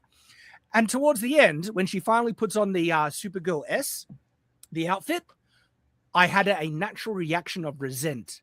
Like, my honest reaction seeing her in that outfit when I was at the cinemas was, you don't deserve to wear that. You're not Supergirl. Get that thing. It felt completely like a slap in the face, because this character is a resentful, bitter, moody, entitled,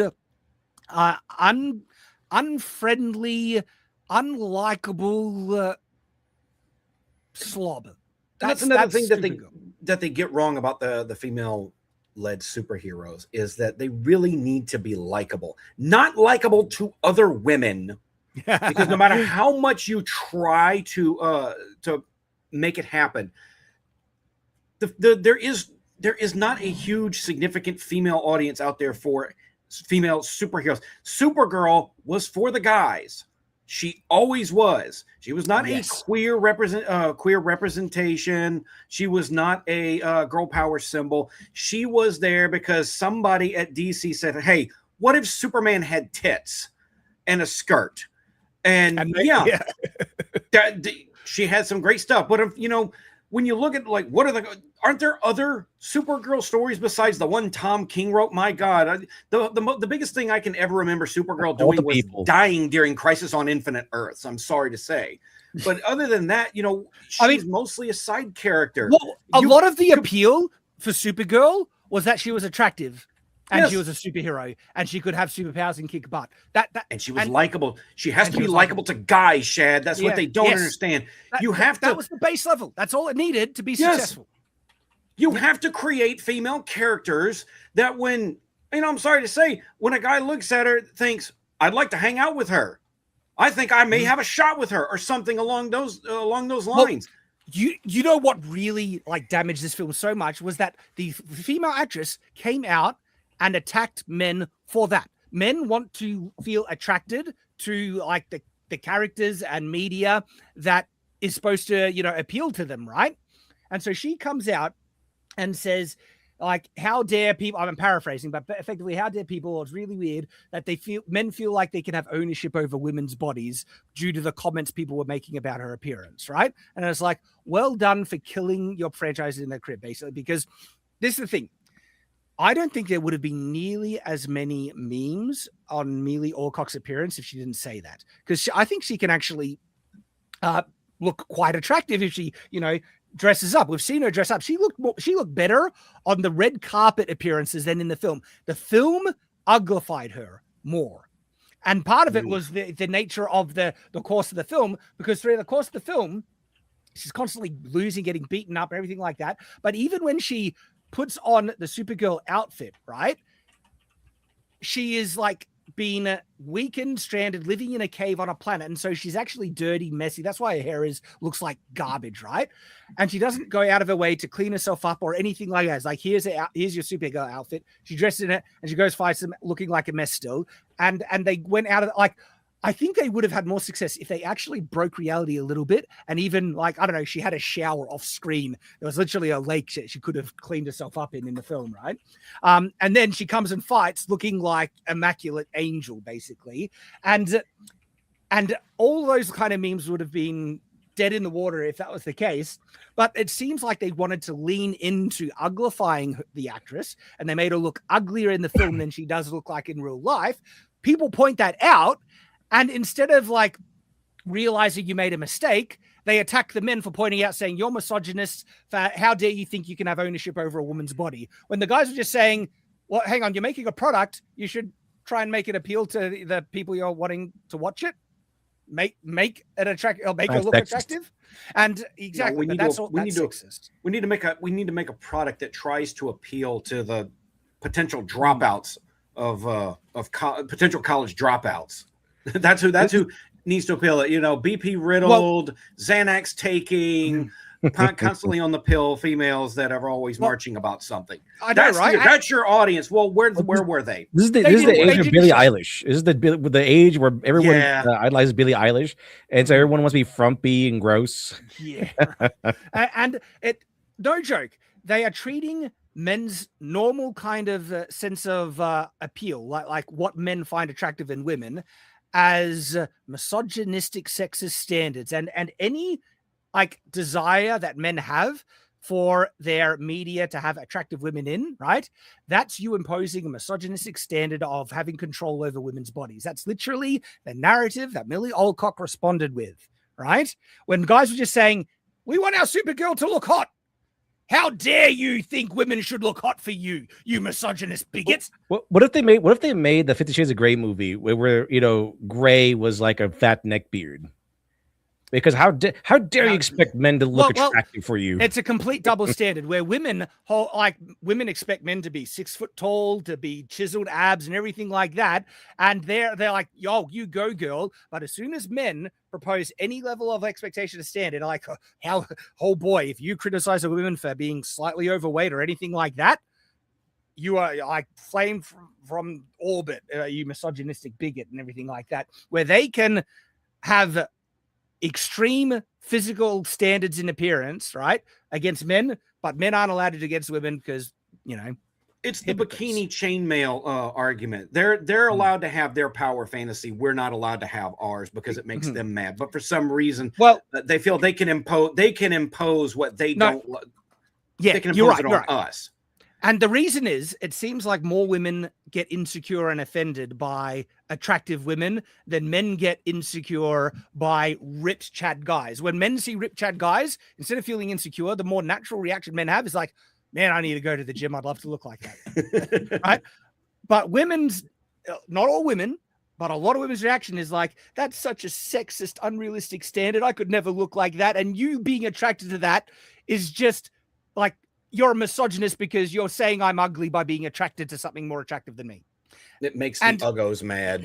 It makes them mad. And she doesn't even have to necessarily be hot, just generally somewhat attractive. And even baseline. Look, am I the only one that forgot? We had a Supergirl TV show and she was great. Melissa, I don't know how to pronounce her last name. Benoist, I think. She was a great Supergirl. Yeah, the later half of the show kind of slipped into Went off the rails, slop yeah. a lot. It did slip. There was a period in the first half of it. It was very defendable. It was watchable. She had her own issues right up until the moment she actually beat Superman, and I did not agree with that. But she held her own, and she had her own cast and characters, and it was a decent show. It was a great showing for Supergirl. It was a good representation for Supergirl, and she didn't have to be overly hot, but she was attractive. She was not messy, and even when she failed, she managed to get back up. She managed to learn the right lessons. They had decent writing, or at least at the start, they had decent writing. You know what's so interesting about this? Because truly, this is one of the fundamental stumbling blocks, the first big errors that the Supergirl remake did, by not embracing the feminine nature of Supergirl and not making her as attractive as you possibly can to appeal to the male audience, right? That was the first big error. Everything else failed after that as well, from injecting feminist power fantasy writing, making her a insufferable character, anything like that. But going back on to the beginning, this is where the first big failure was, because it is sexist for men to want attractive women. And when I was saying that, I have multiple thoughts. I need to try and keep track of the things that I talk about, because there's different branches, but I want to jump on this kind of branch about men wanting attractive women, right? Men are able to separate fantasy from reality very easily. Men's standards about, which women that they might be able to have relationships with are not the same standards that they have for what the women they want to see in media. Men know that you're usually able to attract that level of woman that you kind of match on the man scale. If you're this attractive as a man, usually have about that same range to attract in women. And some men can hit above their weight, some can't. But generally, men are actually not too picky when it comes to the real world. All they want is a woman that is nice, that they find appealing, that are attracted to it, and will treat them well. Men don't need a lot for them to desperately care for a woman in their life. All they need is some kind of reciprocal affection and appreciation for what is willing to do for them, and a man will devote his entire life to that woman if they're willing to do that. Okay, and then when they do that, that woman will become the most beautiful creature in the world to them. That's literally the truth, right? And my wife, no model 10 out of 10 hoe or anyone like that could ever compete with my wife. She is the most beautiful creature in the world to me, because I love her. I love everything about her. And both my wife and my own body size changes over the course of our marriage, okay? Doesn't affect my attraction to her and love for her. And that's the truth. That's the truth that feminists don't seem to realize. They think because men have a higher standard for the type of women they want to see in media, that then must mean that men will never accept them for who they are in the world. It's like, no. Men are willing to accept a very wide range of attractiveness in women if you just love them back. That's all you need to do. Show a bit of affection and appreciation to them, and men will fall head over heels right there. Okay, there needs to be a level of attraction, but their standard is not, Hollywood. And when that happens, they become the most beautiful thing in the world for them. Feminists don't realize that, so that needs to be understood. But it's also a good show to kind of showcase that there's something that's been lost in Hollywood over the last, I would say, decade and a half or so, where they have lost the ability to have glamorous people in roles. Mm-hmm. You look at a lot of their top most hired actresses these days, like even if they do have the potential for glamour, I'll say what's her name, Scarlett Johansson, a lot of times they ugly them down and whatnot. You'll see pictures of Zendaya that look very decent, and every time she's on screen, she looks like she just crawled out of bed. Like Supergirl is the most recent example of that. They purposely uglified her in the film. Millie Alcock, and I know some people, think that her face isn't the stereotypical, model kind of blonde, attractive face. Like I can see she has a unique kind of facial structure that for some men would find really attractive. Some men would be unattractive to that. It's kind of that, personal preference kind of thing. But I've seen her prettied up and she can look perfectly fine. Is she a 10 out of 10? Maybe for some, not for most, it seems like. And men are just simply pointing that out. They wanted what they would view as a 10 out of 10 in the role. But then they made it so much worse by purposely uglifying her to a pretty large degree in the film.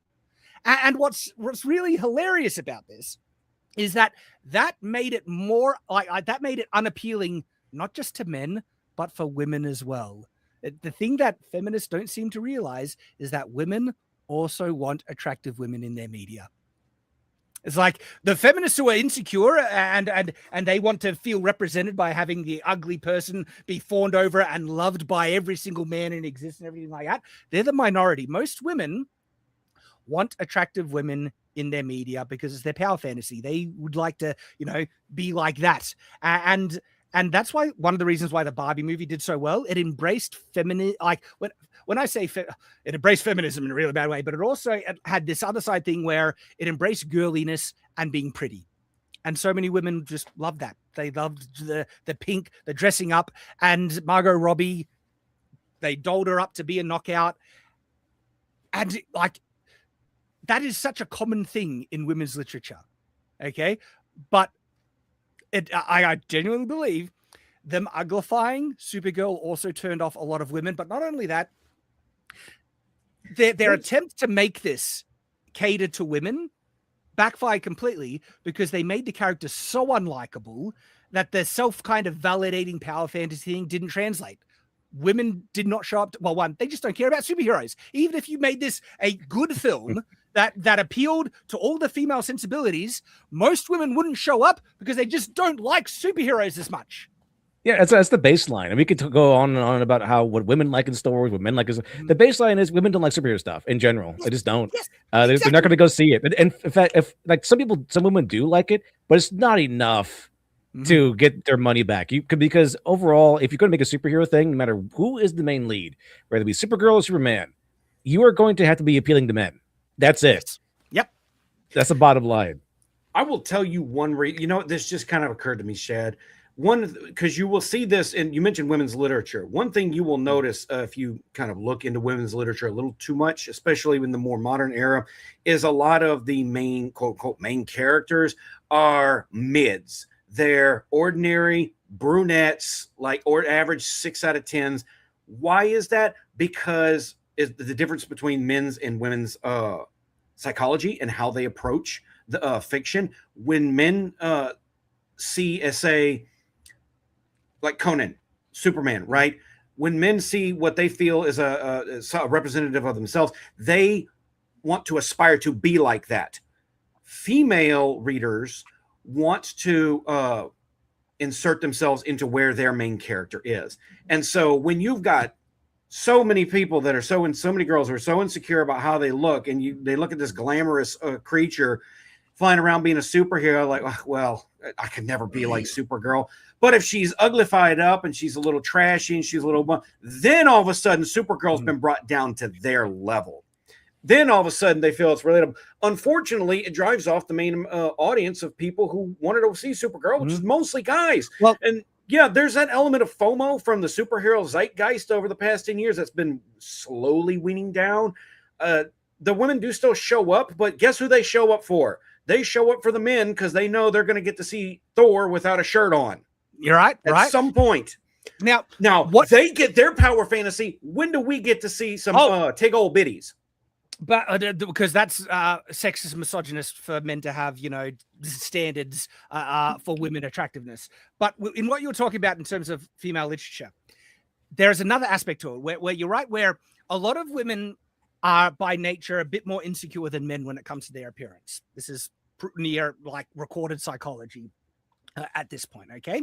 And so female literature often does it can depict their main characters not necessarily as mid, but the characters think of themselves as mid. And this is the thing. This is another reason why Twilight is such a clever thing. And I'm not saying it's a well-written thing, but there are things that it executes very, very well in a very clever way, which is why it was so successful and appealed to female audience.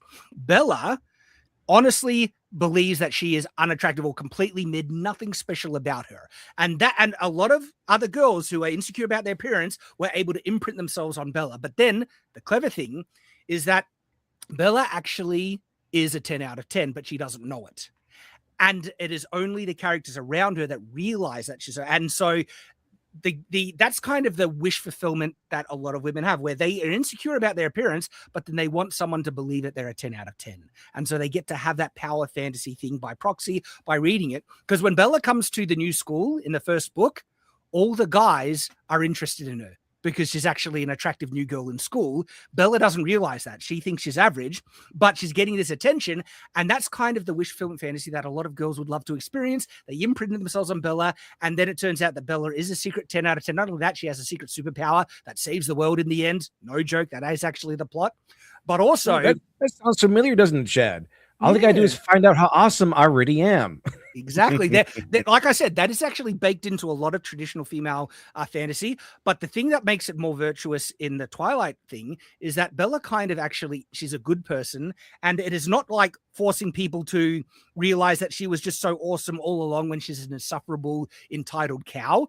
Bella's actually like a good-hearted person and is willing to reciprocate affection. And she becomes head over heels in love with Edward to the point where she's ready to die for Edward. And so there's actually like a reciprocal relationship thing there that actually works in the more traditional feminine storytelling kind of thing. And then it ramps up those things to 11, which is why it was like catnip for so many women. Like, even if you don't like Twilight, it is actually a very worthwhile property to study and understand to figure out why it's so popular. If something is tremendously successful, it is worth understanding why it is successful, because then you can reproduce those things. And yeah, like I can respect Twilight for what it achieved, and I even like things about it because of its traditional elements in it, and that there is an underlining cleverness to how it is constructed. Not the core dialogue, not the weird things, and not the overall, plot or things like that.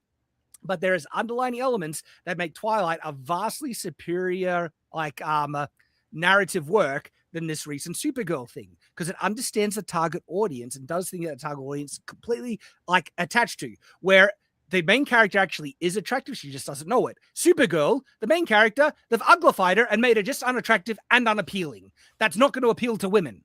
And women didn't even show up because they don't even like Supergirl. And so, no joke, they went into Supergirl trying to make this a feminist power fantasy and fumbled it dramatically, which is why people who love the woke narrative also just don't like the film. Everyone's hating it. Well done. You've unified the internet. James Gunn and the writers and creators of Supergirl, you did it. You made something so horrible everyone hates. Listen, my daughter is 13 years old, and she is, I think I've told this story before. She is tall. She's blonde. Okay. She's the perfect target audience for this Supergirl movie. And I asked her, tell me honestly, have you seen the trailers for Supergirl? She's like, yeah. I'm like, do you want to see it? No, not really. Just complete disinterest. Yep. And mind you, I once showed her the first episode of Supergirl when it aired on TV when we were living out of a hotel after losing our home to a flood. And she watched Supergirl save an airplane. Where was a moment like that in the movie? Was there a moment like that? Was there a save the airplane moment? No, there wasn't. Okay. There were moments where she saved people, but grudgingly. Like, look, I mean, I'm here. I might as well do it because it's going to be really easy. I got the powers. Like, she doesn't do anything truly noble or self-sacrificing in the entire film. It's all about my own selfish trauma bullcrap. You need to, have sympathy for me. And I will only really use my power if I get to show off and show you how powerful I am and punish people for how dare you think you're better than me kind of stuff. That's the vibe. The whole film. Oddly enough, what would get more female audiences to go watch this movie if they gave her a male love interest, like an actual attractive, male love interest. That whole thing that they were bragging about not having in the movie. If they put that in there, yep. No. Guys, you know what? They could have done this so much better. The blueprint was already done. The first appearance of Lobo in the Superman cartoon, that's the blueprint they should have come with. Lobo shows up at a contract to get the last Kryptonian. He thinks it's Kara, not Superman. Kidnaps her. They go on a space adventure. They end up having to get captured together by someone that's capturing a whole bunch of some kind of zoo collector who was collecting the last members of all species. And then all of a sudden, oh no, we got to work together. Could have been like a buddy cop movie. Mm-hmm. They could have worked up together. It would have been a lot better than what we were given. But no, but they all decided at Warner Brothers, hey, this wildly popular cartoon that told really good stories in the 90s, let's not do any of that except for maybe borrowing the tragic the tragic villain backstory element from Mr. Freeze, and that's it. Everything else, just we're gonna make it our. But guys, the blueprint was there. The blueprint, we could have had it. What we could have had, but nobody. They snatched success from. Oh, sorry, they snatched failure from the jaws of success. Something. What's that line where they snatched? It was so easy. Yeah, they could have done it. It was a so layup. Yeah. If you and weren't this movie is a disaster, and it is bombing in record numbers, and it gets what it deserves. Well done. But there is another aspect to the narrative of what's been going on through all of this, and that is the saga of perturbed Pedro, Angry Joe himself. Agitated Alejandro. Oh my God. I don't know if you guys have ever seen Razor Fist Takedown of Angry Joe. It's glorious. Yeah. It is. I sit my sides into orbit. I love it. Not only that, mine isn't as nearly as rhetorically impressive as Razor Fist, but I have my own takedown of Angry Joe here on Night's Watch. If you just type in Angry Joe in the search bar, have a look at our responses to him, because this hypocrite, right? He cannot stand it if you dislike something that he likes or wants to be successful. And also, he is so desperate to protect himself from the woke mob, because he knows the woke mob could destroy him, and almost did. Like, he had Me Too allegations come out against him, right? That were pretty severe. A lot of people on our side defended him, as Hills vs.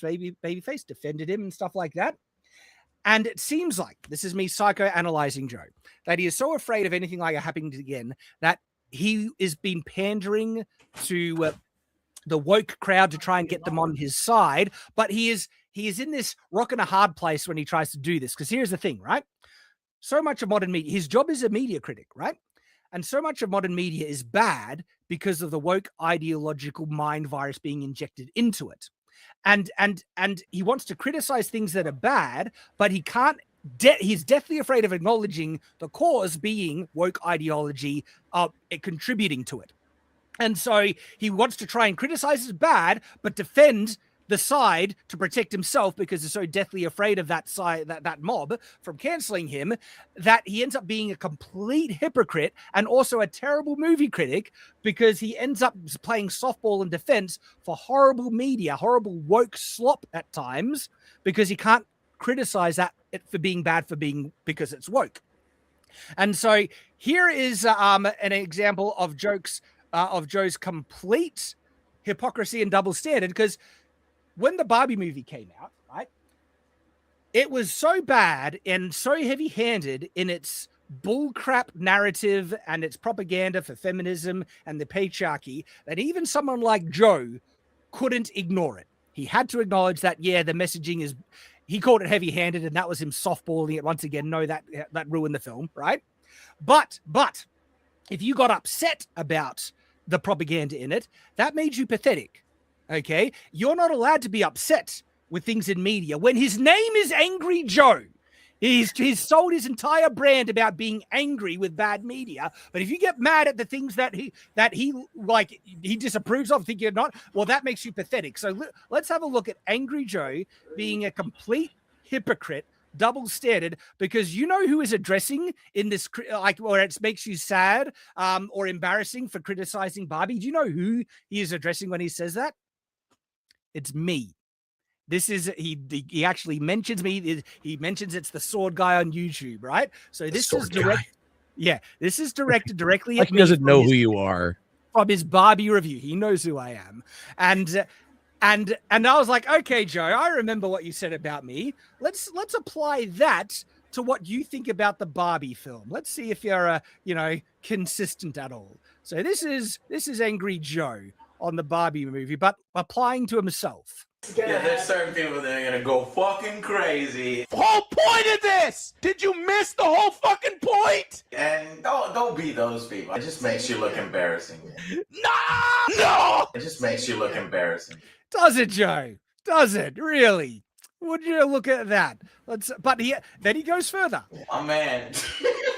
To actually go to this film and get that upset over it. So that comment right there, to actually go to this film and get that upset over the feminist, heavy-handed bullcrap in Barbie, right? He's trying that was him playing defense to the woke mob. He's like, look, we know the Barbie movie was ruined by the heavy-handed bullcrap in it, but to actually get upset, it's nothing to be upset about, guys. That's him pandering and trying to appease the woke mob, trying to play both sides of the fence. He knows it made the film bad, but he can't acknowledge that being the cause of being upset. In fact, he wants to protect and play defense for that side. White knight for him, because again, he wants their protection because he's afraid of being cancelled by them. And so the hypocrisy is just utterly pathetic. Let's listen to it. Man, to actually go to this film and get that upset over it. These motherfuckers! Whole point of this! Yeah, there's certain people that are gonna go. I want to point out that not only is Angry Joe named Angry Joe, he also came from that era of like nostalgia critics, where the whole thing, their whole entire shtick was getting overly, insanely angry at things. Yes, because they all copied the angry internet nerd or whatever. Exactly. But now, if you get angry at woke stuff, right? Well, that could get him in trouble. He could enrage the mob, and so he plays defense for them. And anyone who criticizes it or gets angry at the woke stuff, well, that just makes you pathetic according to his bullcrap hypocritical standard. And don't be those people. Did you miss the whole fucking point? It just makes you look embarrassing. Just makes you look embarrassing, Joe.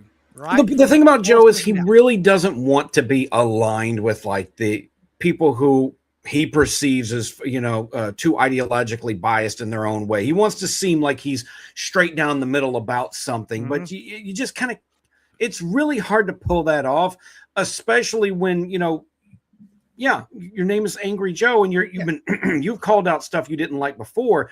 You just don't want it to feel like it's got a political slant. And Joe, listen, people who ride fences end up getting splinters on their buttholes. Okay, you've got a fence post lodged up your rectum.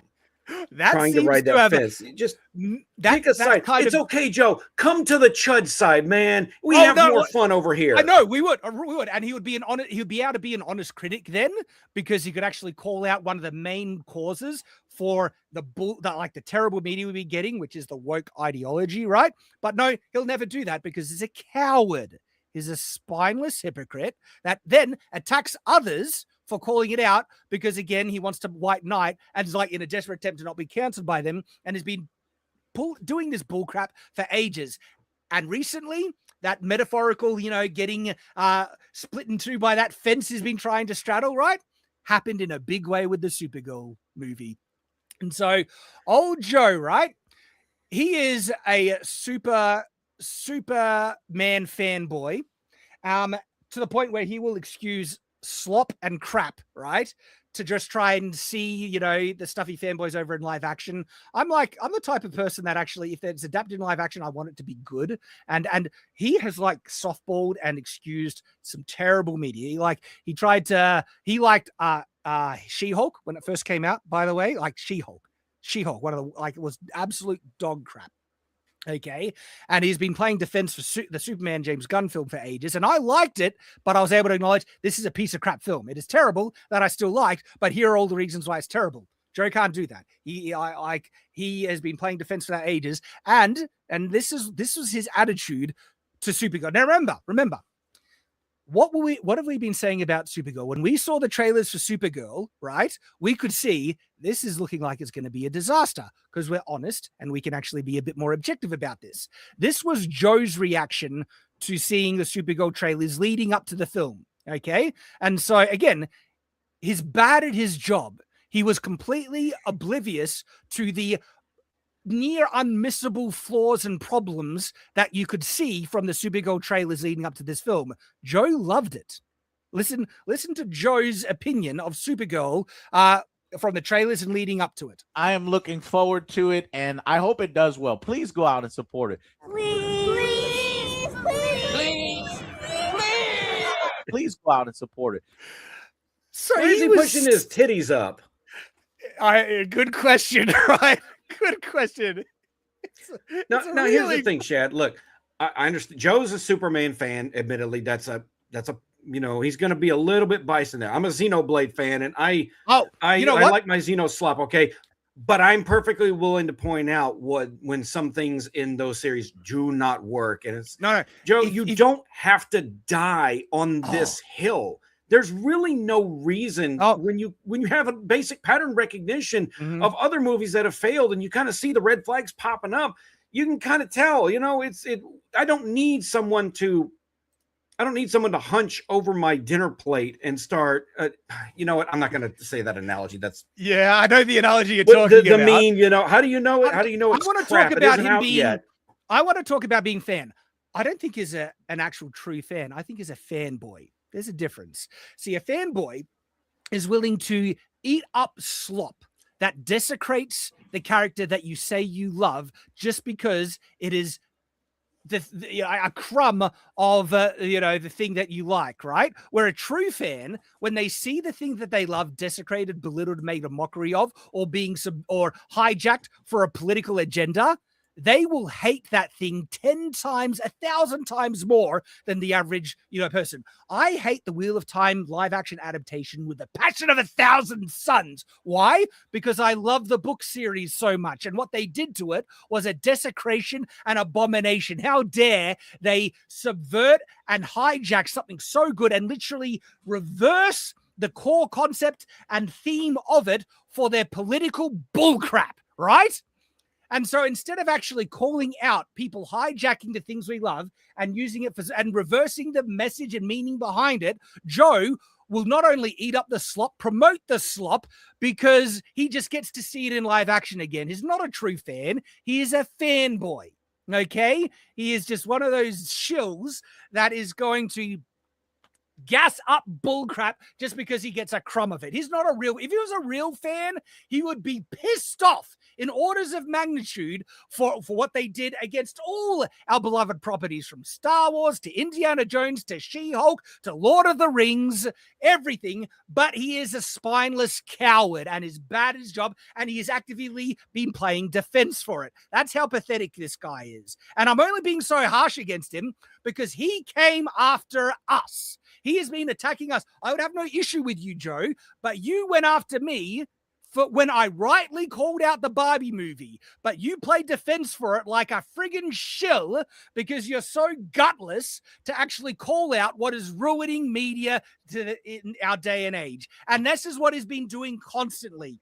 And just like par for the course for this hypocrite, we called out what we were seeing in the lead up to Supergirl, okay? And he has to come in and white knight defend for the woke mob because he's a gutless coward and is afraid of them, even though if he was actually honest about this, he knows that this is the issue. He knows this is a problem. And so he's been misrepresenting and trying to vilify so many of the people in our sphere for this. And so this is him causing it all. This is the inciting incident that has caused him to go on rant after spurg out rant on Twitter, defending it constantly and everything like that, from him kicking it off. He went after Disparu to white knight for Supergirl because Disparu rightly pointed out this.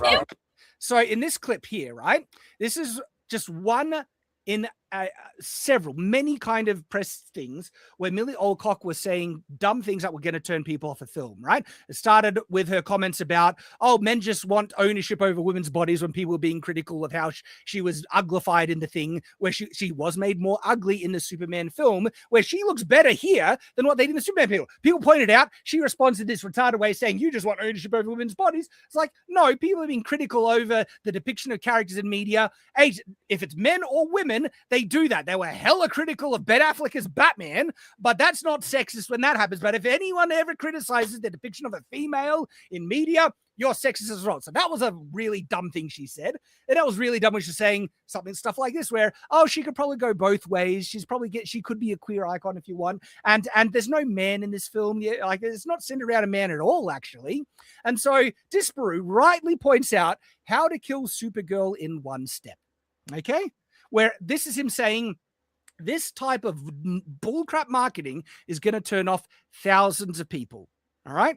Disparu says that, and it was right for pointing it out. Then here comes Angry Joe going, how dare you do this again? And we've talked about what I think is the psychology underpinning this, okay? Again, He's afraid of being cancelled by it. So this is him pandering to the woke mob. Okay. Even though I actually think he knows this is an issue. And the proof in the pudding is the Barbie Girl review, where he knew the major issues of the Barbie Girl movie was the propaganda in it, but he couldn't actually call it out properly. He softball it. And so he's actually just, I feel, dishonest.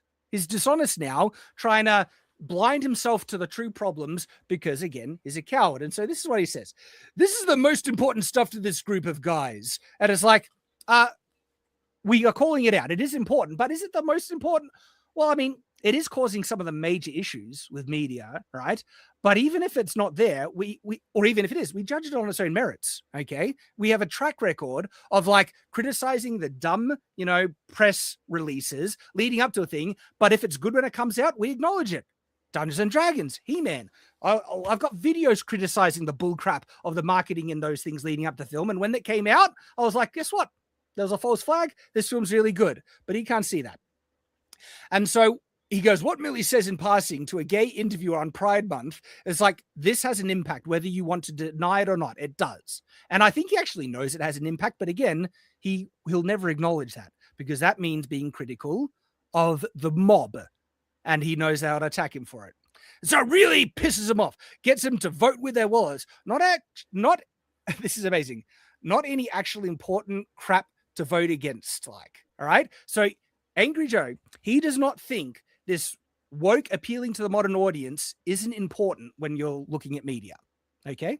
Think about that. It is one of the major causes of what is ruining so much media is Supergirl. The Supergirl film was a feminist power fantasy about validating messy women, and if you don't, you're a bigot, basically. And so one of the core problems that ruined that film was the ideological lens that they had leading into the very construction of the plots. This is how bad of a reviewer Joe is. He will not only say it doesn't exist, he will defend it saying, oh, it's perfectly fine if it's in there, right? And then he brings him this one of the biggest bullcrap double standards. By the way, Joe, this is me talking about the nuance in what you're saying here, because he goes on to say, no one's addressing the nuance in what I'm saying. You're just making fun of me. No, we have. That's nuance. Exactly, right?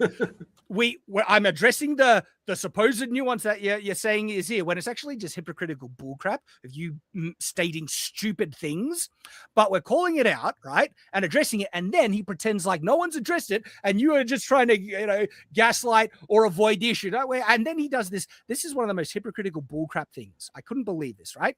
He says, you care about this, right?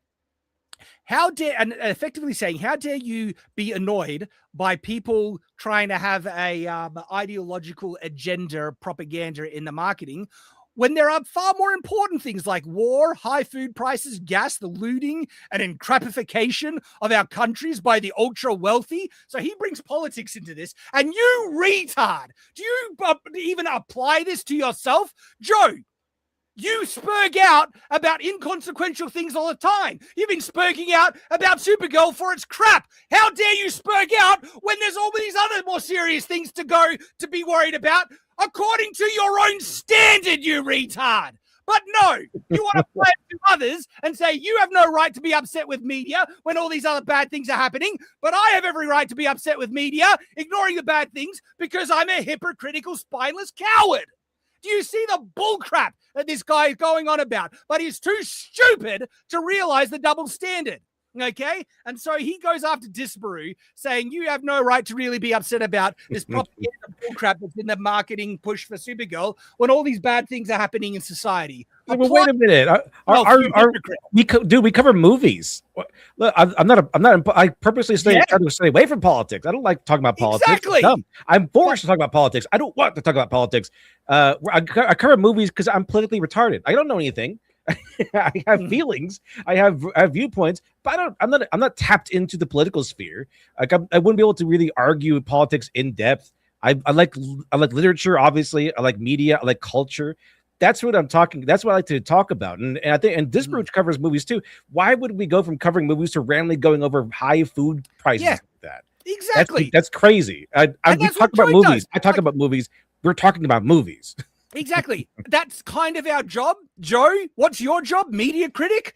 Like, But then he also goes into politics like an idiot. And by the way, some of us do cover politics occasionally. Like me, I also occasionally cover politics. And that is me trying to deal with bigger issues in the world, trying to make it better. But we disagree about politics because I'm not, critical of the same things he's critical of. Well, that just means I don't care. No, I'm critical of the things that I feel is damaging society.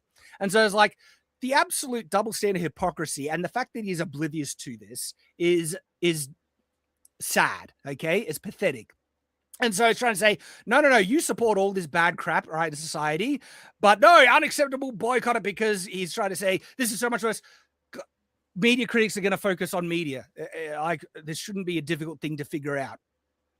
And so he's trying to say, we're just trying to distract these masses with the culture wars. You idiot. This is actually part of what, like what's going on in the culture is actually affected and also connected to politics. This woke ideological nonsense is ruining society, politics, and media. There's a bit of a connection there. A whole ecosystem of this is why nothing ever changes. No, it's because of people like you, Joe. Nothing ever changes. You're defending it. You're protecting it, and you're criticizing people for calling it out. We are calling it out to try and change Hollywood, to correct media, to support the standards, the virtues that will make society better, traditional heroism and things like that. Okay? What you're doing is trying to entrench the status quo to keep it the same. And he's attacking people who were calling it out, like Disparu and like us. Again, the hypocrisy of this guy. And then it's like, plus she's super ugly. And it's like, that only went to the stratosphere by her attacking men having standards. It's like, oh, how dare you comment on women's bodies? And so again, this is him white knighting her. And the main people in the discussion, Nerd Roddick and everyone, we've actually acknowledged that Millie Alcock can look fine. Okay. No one in the main spheres have actually said she is ugly, but because it's triggered people like Joe so much, well, now it's a meme. And so Nerd Roddick has been putting the caveman Supergirl memes on his thumbnails and everything like that, just to piss you off. And he is such a bonehead that he doesn't realize it, and has been taking the bait again and again and again.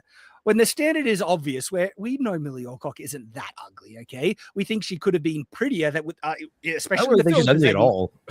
Exactly, right? She looks unique, I guess. Yeah, I don't think she's ugly. But they did her no favors. They made her uglier in the film, and that's what people have been pointing out. And so Joe's like, how dare you call her ugly? It's like, the people that are at fault for making her ugly are the people that made the film. They are the ones that did that. Blame them, not for people who have eyes to see and realize it and thinking, why did they make her look so dirty and messy and ugly in the film? Well, they could have made her look great. But no, how dare you? Like, he's doing the friggin' feminist, double standard, hypocritical bullcrap here.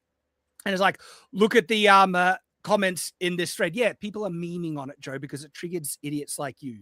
Good job, guys. Make sure all interview actors match your own political sensibilities. Isn't that what you're saying, right? And the thing is, right, especially in media like this, you should actually try and avoid politics and politicizing media, but they did it, right? And so Joe's like, oh, no, yeah, let them talk about politics, and you're just not allowed to get upset about it because you're a chud, right? The actual film be damned. Well, we judged the film on its merits as well, and it was bullcrap. It was garbage. Good or not, this is again just a lie. This is a flat out lie, and it shows that he's a dishonest dirtbag, right? He tries to say, good or not, these guys, people like us, people like Disparu, will claim it's crap, even if it's good. He's saying that we would just say it's crap. It's like, no, we have a track record of, even with the red flags leading up, if it's good, Masters of the Universe, okay, Dungeons and Dragons, House of the Dragon Season 1, all right? Even with terrible marketing, woke propaganda in the media, in the marketing, everything like that, if it's actually decent when it comes out, we're objective and we acknowledge it. But he lies. He lies about this. It's just a flat out friggin' lie, because, what a piece of crap, right?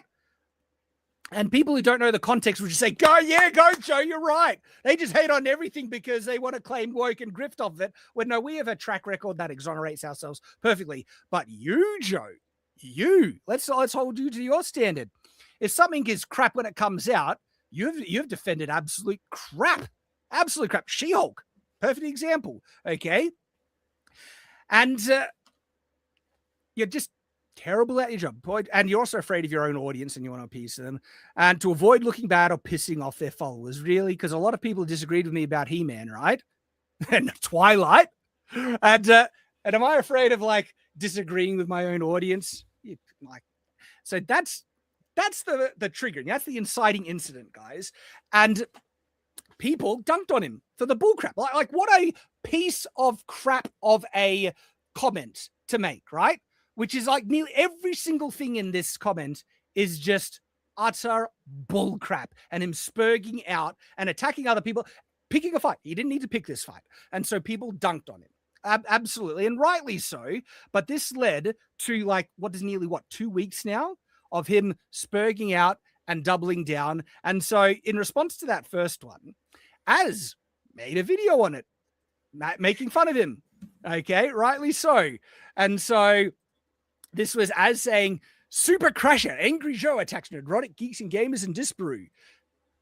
Joe can't understand that, actual nuance to this, takes the bait and is like, spurgs out again. Oh my gosh, Angry Joe savagely attacks neurotic geeks and gamers in Disparu with a different opinion. No, your opinion was nonsense. You lied about us. You misrepresented what we're actually talking about. And you applied such bullcrap double standards, that actually condemns you, but you don't hold yourself to your own standard because you're full of it. And so that's not. And so then he tries to belittle the actual thing. Whether or not it actually matters if Millie says Supergirl could go both ways, it matters in the marketing who you want to attract. In a random interview, it's just is it the actual film? Is it the actual scary noises? Woke? Who cares? Just get him. And so again, he's being an idiot. This is a nonsense statement of him trying to say the valid criticisms people had against him. And I saw this video from Az, right? Az goes through the whole tweet and breaks it down. And Joe, when he gets called out, right, he cannot actually look at the argument. Maybe he's too insecure to do it, or anything like that. Because I think if he engaged honestly in the argument, his own internal logic would reveal that, yeah, Joe, you're an idiot and you're wrong. And so he can't do that. And so he deflects and gaslights and tries to belittle and make it about something completely else. And guess what? That's exactly what Joe did in my video response. And so if I just quickly share this, right? So when Joe attacked me for calling out, I want to point out that he's trying to act like he's unbothered and not angry, but man, that tweet, was a complete crash out tweet. That's insane. Complete crash out. And so he was so unbothered. He wrote paragraph after paragraph, tweet after tweet, completely crashing out about it. Exactly right, Joe. And so this was when he attacked me in his video. I made a response here on thing, and look who's in the comments. Look who it is. And so Angry Joe's angry crash out over right? Wow. And what is this novel he's writing underneath your video? It's amazing. This was such a retarded reply where he didn't even watch the video. No joke. He didn't watch the video we're criticizing. And so unbothered that he had to come to your video and write all this. Yeah, that's how unbothered he is. No joke. Everything he mentions here, we address in the video and ripped him to shreds in. And so this comment was such a bad look that it made him look like such a moron. I pinned it, right? And the replies are just ripping him to shreds. It's like, it was amazing. And it's like, you're already lost against Riverdale, UL. And it's like, and people are even pointing out, like, Joe, you didn't even address any of this, right? I have a question. I have a theory. Do we know if does Joe have a girlfriend? I don't know. I don't know. Because this is what no nookie does to a man. Okay, I won't say the actual word I wanted to say, but I've seen this with guys online. Like, they get so overly invested in their opinion, just crashing out complete like this. I don't crash out like that, guys. I got a wife. Yeah, They're putting their energy into the wrong thing here. I hope he's got a girlfriend, because that's girlfriendless, fatherless behavior right there. Oh, Absolutely. And so his reply to Az is the exact type of reply he did in that comment to the video of me. Does he bring up the Starfield rant? Oh, all it is deflection. Everybody who criticizes Az does that. Oh, as if he wasn't right. Oh no, he does. He eventually does. Actually, he does actually bring up the Starfield thing. Yeah. Because all he can do is deflect and not address the thing, because he's both an idiot and a disingenuous moron and doesn't want to actually talk about the actual problems that are at play here. And so that's all this is. This is him just bullcrapping, deflecting, and then look at him like typing in caps, going crazy. It's like, Joe, this is you spurging out, not anyone else, right? Help us fans against the big bad Joe, brigade him and stuff like that, right? And this is him trying to deflect. It's like, Joe, you're getting what you deserve. People are naturally responding to your stupidity here. Tell him he's wrong. It doesn't matter. And he says, it's help me, blah, blah, blah. Look at all this nonsense. Trying to say it's pathetic. Now I just need the rest of you crying bitches, right, to make videos about me simultaneously. Okay. He's probably happy because for the first time in a long time, usually people ignore Joe. That's the thing. He almost gets like no engagement, really, unless people are pointing out a spurg out or a crash out of his. It's called a red herring. No, it's like he's trying to say it so people won't do it. He's trying to say, if you do this, it'll actually make me happy. It's like, I know for a fact that whenever anyone points this out, because the rule of Sun Tzu says never interrupt your enemy when they're making a mistake. And if he actually legitimately felt like this, like, go ahead and make our videos, he wouldn't have pointed it out. Like, he wouldn't care. So he's trying to point it out to say, oh, go ahead and do it, and be a good little crash out guy. Or whatever. To try and get people not to do it. It's like, no, that's like that. It's like saying that shows that this really gets to you, and you hate people making videos calling out your bullcrap. Exactly. And so, thanks for letting us know, Joe. Money. Like, I love it when people criticize me because I get a bunch of money and views. Like, if they say that, I know this is hilarious, and then it's like goes on to say, it will increase our engagement and shows how fragile you guys are. It's like, Joe, but you would fragile. Not you want to talk about fragility? Look at these cap locks. Look at you spurging out. Look at he has been quote tweeting random comments in the replies to this, right? And it then calls other people fragile. This is hilarious. He is one of the most fragile, thin-skinned people I've ever met. He can't stand people criticizing him to the point where he spurgs out and has to fight with him on Twitter for weeks. And then which is weird because he's been on the internet for a long time. You'd think he'd kind of get this by now. No, it's beyond him. Look, Joe, he is not the smartest tool in the shed. Okay, and it's been revealed time and time again by him. He's the one causing this. We would not be reacting to Joe or anything if he didn't pick these fights. Okay, but now he has, and then there you go, Joe. Like we will call out your hypocrisy, and so this is hilarious, pathetic attempt at deflection, and it's like, no, it's not going to work. We're here, and just like you're saying that you really want us to do it. Okay. Wish fulfilled, Joe. Here we are. And link me all your upcoming, cry fests about my opinions. As I was like, if you say so, Joe. If you say so. He was the one literally asking for. Ask and you shall receive. I know. Like he asked us to do this. Very well, Joe. And so this continues. Disparu in response to that. So remember, that was the comment. Disparu, perfect meme, perfectly applied. Joe getting triggered that people are just throwing it back at him when he was the one starting this. And it's like posting memes instead of engaging in nuanced debate on topic. Guys, like, what a hypocrite. Like, people literally did engage in the nuance in this first tweet where he attacked Disparu, right? As made a video on it. Instead of actually acknowledging, this is what Joe does. Instead of acknowledging any of the argument, he deflects with bullcrap and then criticizes others of the very thing he is doing. This is how dense he is. And so that's exactly like Disparu responded to that saying, what nuance am I missing in this? I was like, if he wants like a nuanced discussion about it, why don't he go on stream with someone else and have with an opposing opinion and have a discussion? Go on Friday Night Tights and have it out, with the panel there. I don't Because think he would want it, because I would be there and I would tear into him, and so I don't think he would want to. And no, like it would also be like maybe for the meme value, Joe would just spurg out and scream and deflect about random bullcrap like he does. You would not be able to actually, and it would expose him as an idiot, I suppose, but you wouldn't be able to try to get anything reasonable. That's my opinion at the moment. Maybe I could be wrong, but I don't think you could get anything serious from this guy at this point. And so he posted this other thing where he basically tries to claim all the people criticizing him are just bot accounts and grifters. Bot accounts and grifters on X posting nothing but right-wing political tweets are suddenly all posting about Supergirl. It's like, and then he says, desperate to get their lemming followers to not go out and see it. So it's a big movie. This is interesting. Gary actually called this out.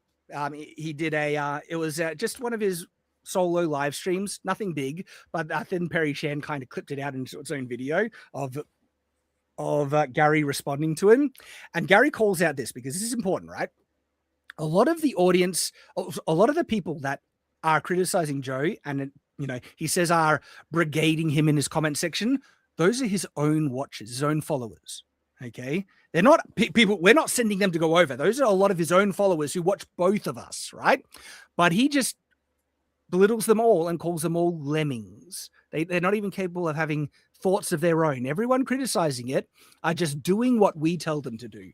We're mind controllers, guys. We can just cause maybe they listen to us and agree with us, Joe. Have you ever thought about that? But no, he can't acknowledge, all right, the actual any validity from the opposing side because he's such an insecure, thin-skinned coward that's so afraid of the mob. That all comes down to that. You can actually figure out his pattern of behavior by understanding that base psychology that we talked about beginning when we discussed this Angry Joe segment, right? Where it all comes down to him being afraid. And so he repeats the lie. It matters if the film is good or not. Nah, again, that's a lie, right? If this was good, we would have acknowledged it, like we did with Masters of the Universe. And so he says it's basically we're all doing it to just distract and rile up the base. So that's him politicizing this, not us. But he can't help himself. So Gary responded to it, made a video on it. This is a saga, guys. This just has been going on over the weeks. This is like glorious. If this is going on long enough that the Kino Casino has been logging Joe and been talking about Joe. Yep. He's fat. He's Mexican. He's a loser. I love this So suffer, Gary. Joe, suffer. Gary did his clip and it's out. And so that, of course, triggers Joe again. And so Joe, again, he's not insecure, guys, right? We're the insecure ones. He's the one that is like not spurging out or anything, right? So he has to respond to everything. Lol, my tweet triggered Nerdrotic. What's so funny about Nerdrotic's video? He's so just calm, just like, yeah, this happened. So Joe's not the sharpest tool in the set. And what's really that? And Gary called out because I pointed out before, is him calling all the fans lemmings. And Gary is like, Joe, we share an audience, and so you're calling your own audience this, right? Gary is like so mellow in this, but no, it triggered him. So much so, he had to make a video too. Yet not once does he address my point. Again, gaslighting bullcrap. Gary addressed multiple points, but the initial point, remember, we're in like layers of obfuscation and back and forth here, okay? Gary, I'm not sure how much he addressed the original thing that he attacked Disparu for, but we did here, and it's all bullcrap. It was just nonsense. And it was a hypocritical double standard of him, saying, why are you getting triggered by, these woke interviews when so much bad is happening? Well, what a more. And so, again, instead of actually addressing the criticism, the nuance, you could say, that Gary brings up, he deflects. Instead, he strawmans that Hollywood is bad. That's not a straw man. That was true. Again, obfuscating deflection by Joe.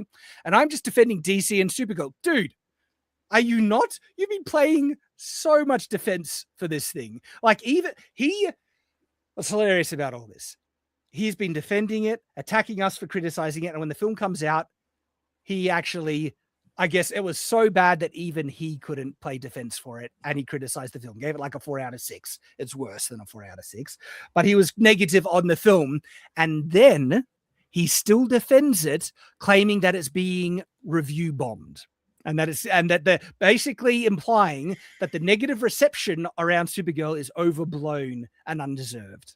And so that old chestnut review bombing, my gosh, Old Faithful.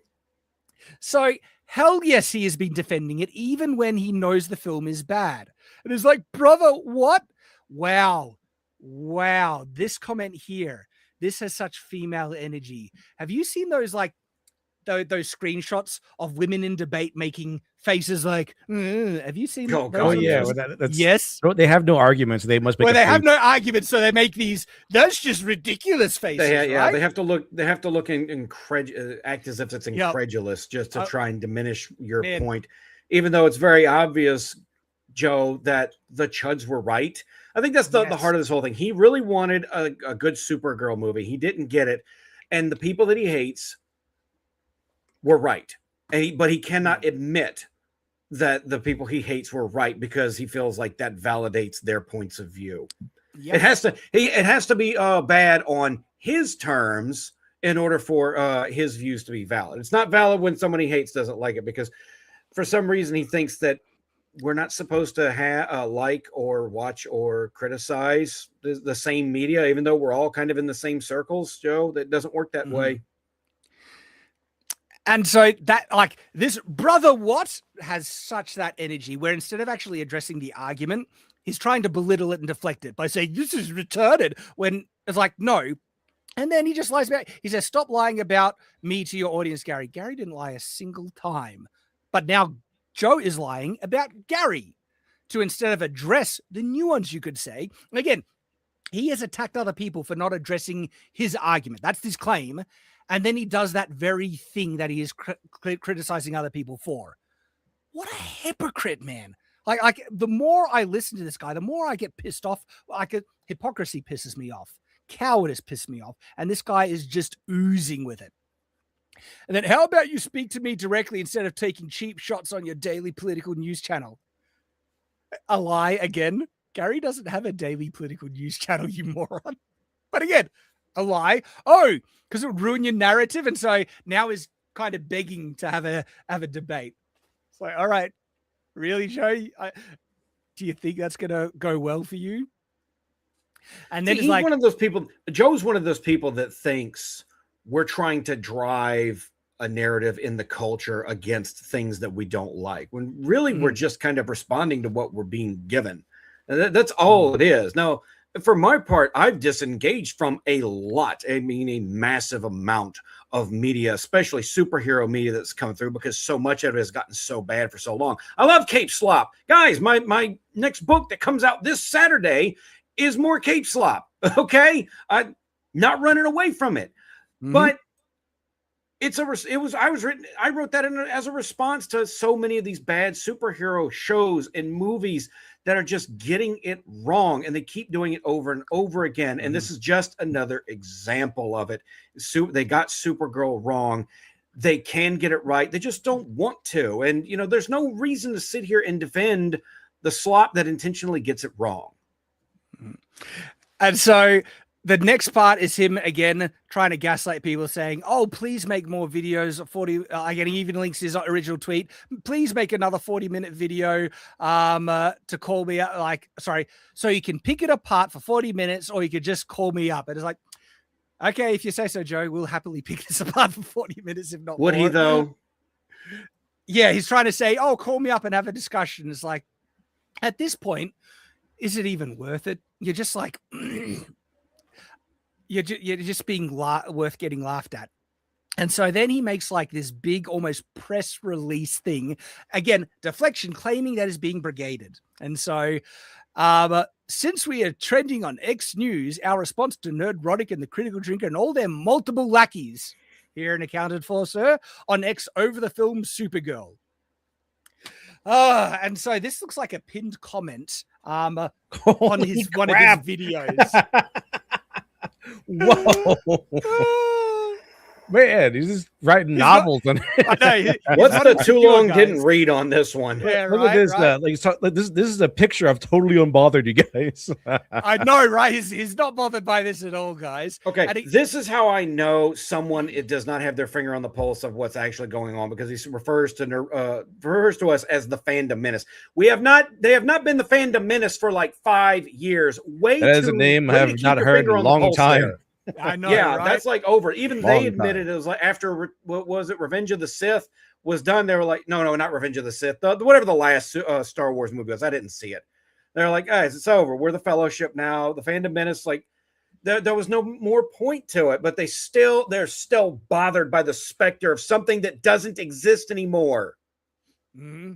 So this press release can be summarized in a number of things. First, Press release is right. Yeah. I know, right? The first thing is that he believes that all the negative comments are just nerdrotics and the fandom menace brigading him. I was like, no, these are your own audience pissed off at you, Joe. But he will never acknowledge that and is vilifying his own audience. So yeah, good luck with that. That's going to go really well for you by attacking your own audience there, Joe. Well, no, it won't. And then massive deflection. Now, this makes him look even worse. This first paragraph is him saying that he has been encouraging his audience to go watch utter crap films in the hope that he might get a slop sequel of something else that hasn't been made yet. Think about that. He's like again, he's a fanboy. He's not a real fan. He just wants the slop. Right? He just wants to see his characters depicted in live action. Doesn't matter if it desecrates or makes a absolute bastardization of him. As long as he gets the slop from the table, right? He's been telling his fans to go watch bad films. He literally says it here. He says he told his audience to go out and see Supergirl, even knowing that it'll probably be bad. Why? Right at the top here, he says, because we wanted to see a Lobo film. What a self-report, dude. You are not making this better. You just made this so much worse. You actively, like, when you encourage people to go watch something bad, you are wanting them to go through a negative experience unhappiness, displeasure, right? For your own pathetic gratification and getting more slop. How pathetic is that? Oh my gosh. And then he says he's done it multiple times. He's one of those guys who they don't care. He doesn't care if it's good, bad, or whatever, as long as it's got the brand on it, right? Mm-hmm. Well, a lot of people do this where their mentality is, I don't care. I'm just glad we're still getting stuff from brand. I had this discussion on a live stream about the Wheel of Time and Lord of the Rings, Rings of Power. They just care that there's more of what they like coming out, whether it's good or bad, because it keeps it in the cultural zeitgeist. No joke. But that's literally, this reveals that he is going to gas up and support crap even if it's bad. He admits it here, but then the next paragraph, he attacks us for being inconsistent when we're not, but he has literally proved himself to be. And again, he said for people to go out and support Black Adam, another bad film, because he wanted Henry Cavill to get another shot. So he is literally supporting slop, crap film, encouraging his audience to support crap film, being inconsistent, right? Dishonest with his own audience, really. Okay. And then attacks others for being inconsistent. I didn't mean to cut you off though, John. Did you have a final thought to that part? Or? No. I was about done anyway. But this strategy of support the crappy stuff so we hopefully get more down the future that's not crap has never worked. It really has not. I've heard this argument so many times. It's disingenuous every time. And all it really does is reinforce towards Hollywood, who always learns the wrong lessons, that, hey, they like the crap. We'll just give them more crap. There's no incentive for them to actually improve. And they don't really hear the criticism that what they're doing is actually not that great. They'll hear it, but they won't apply it until it actually bites them in the butt so hard that down the road, they're like, yeah, that was a mistake. Oh, well, nice of you to admit it when it's way too late. Mm-hmm. And the next paragraph here is him lying again, trying to claim that we would hate a good film just because it's woke or something like that. No, there are some pretty woke stuff that we've acknowledged that actually it has some decent stuff in it. And like Last of Us, Okay, The Last of Us live action TV series had some good stuff in it, but I think it jumped the shark in the 4th episode. But still, before then was decent with still quite strong woke elements in it. But then there are other things as well, where like we can acknowledge that some things actually are decent if it's woke, but the track record is usually if it's horribly woke, it's just horribly written as well. That's a very consistent comparison. But again, he claims that if it has any woke stuff, we would just say it's bad. And then he says, we judge things in our final review. And I was like, that's what we do, but you're a liar trying to gaslight your own audience and lie about us.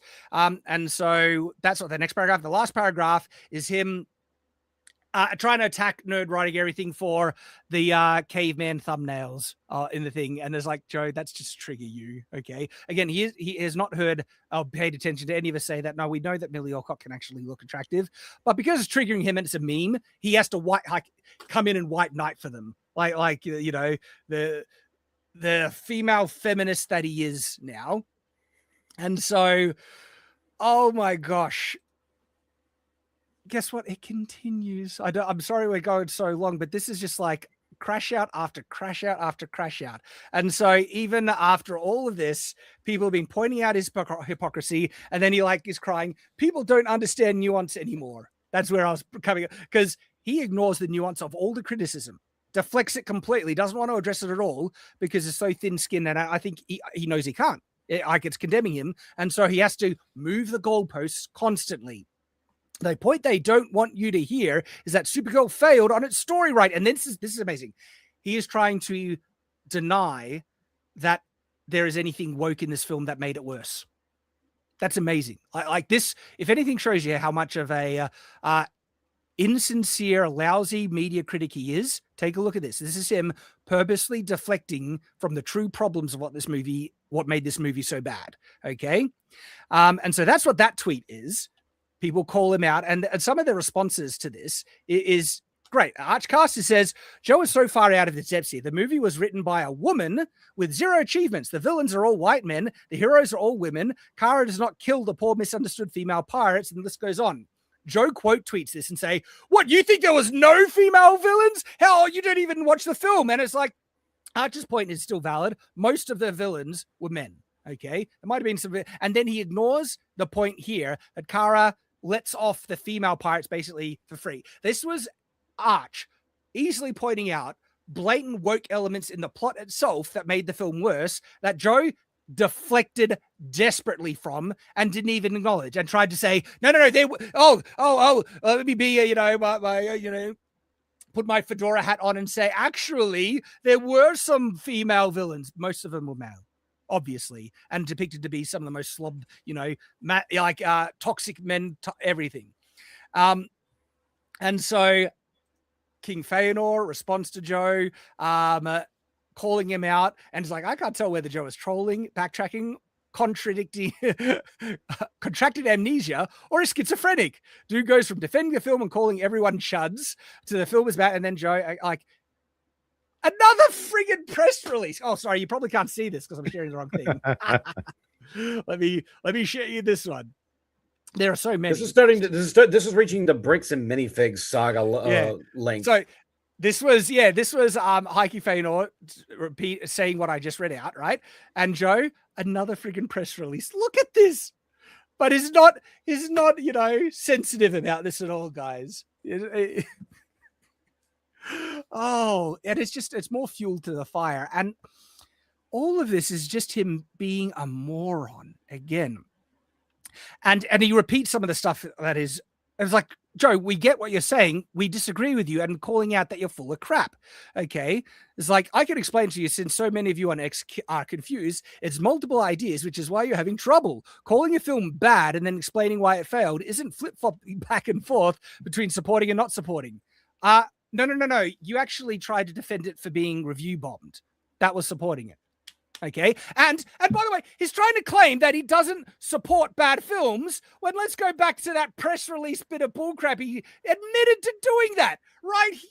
Let me put that down and bring up this one. We just literally read out where he admits to supporting bad films right here. Okay. And supporting bad films. And then in this thing is trying to say that I don't flip flop and, calling a film bad and explaining why it failed isn't flip flopping back and forth, supporting and not supporting. That's exactly, dude, you're so full of it.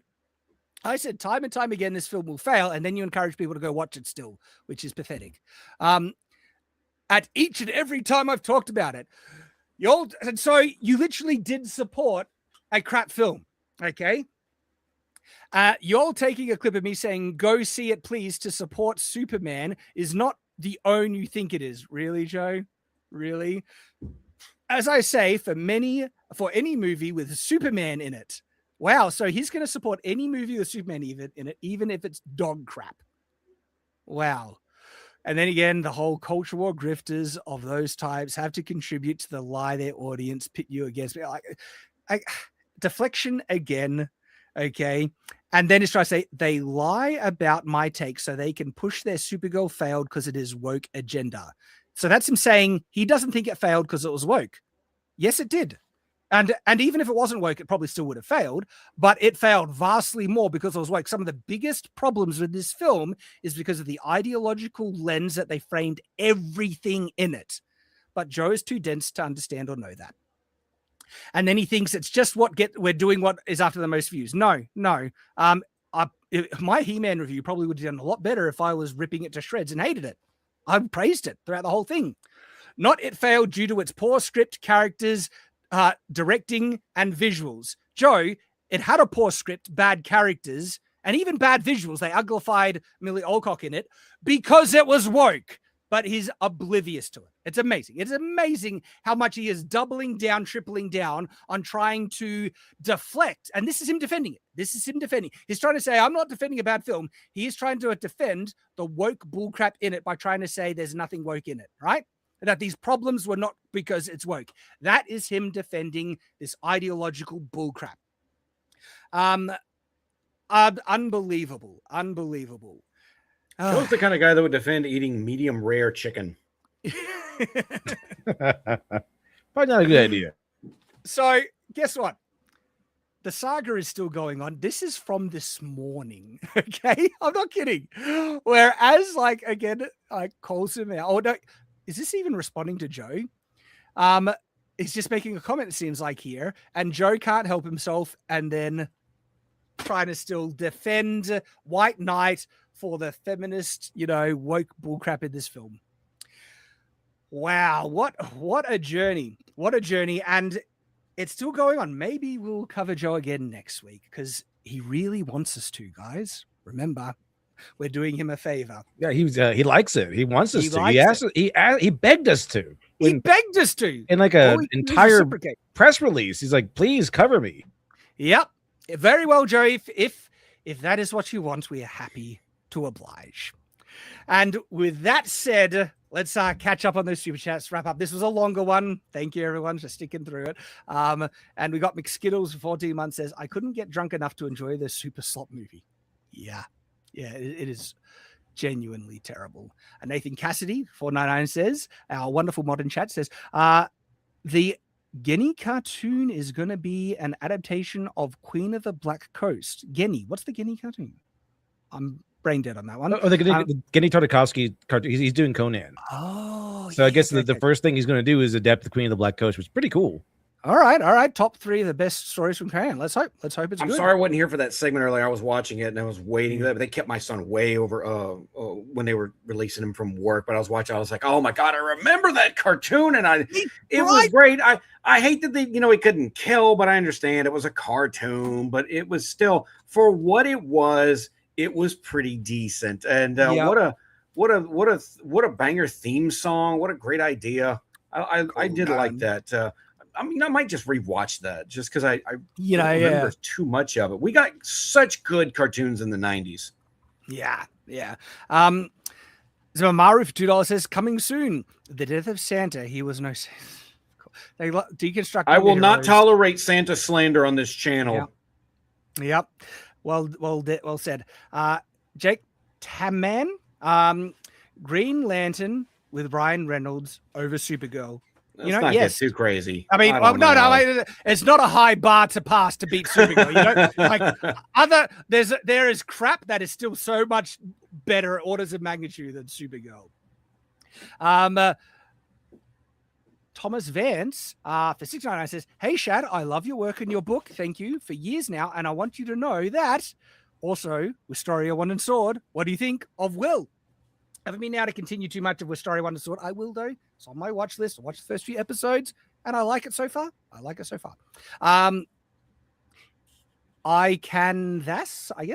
Hey Shad, only tangentially related. Have you seen the Skybrows songs, The Brick of Mormon and Never logo? So good. I don't know if I have. I see a decent amount of Skybrow stuff, and they're fun. I don't think I've seen that one though. But that one sounds good as well.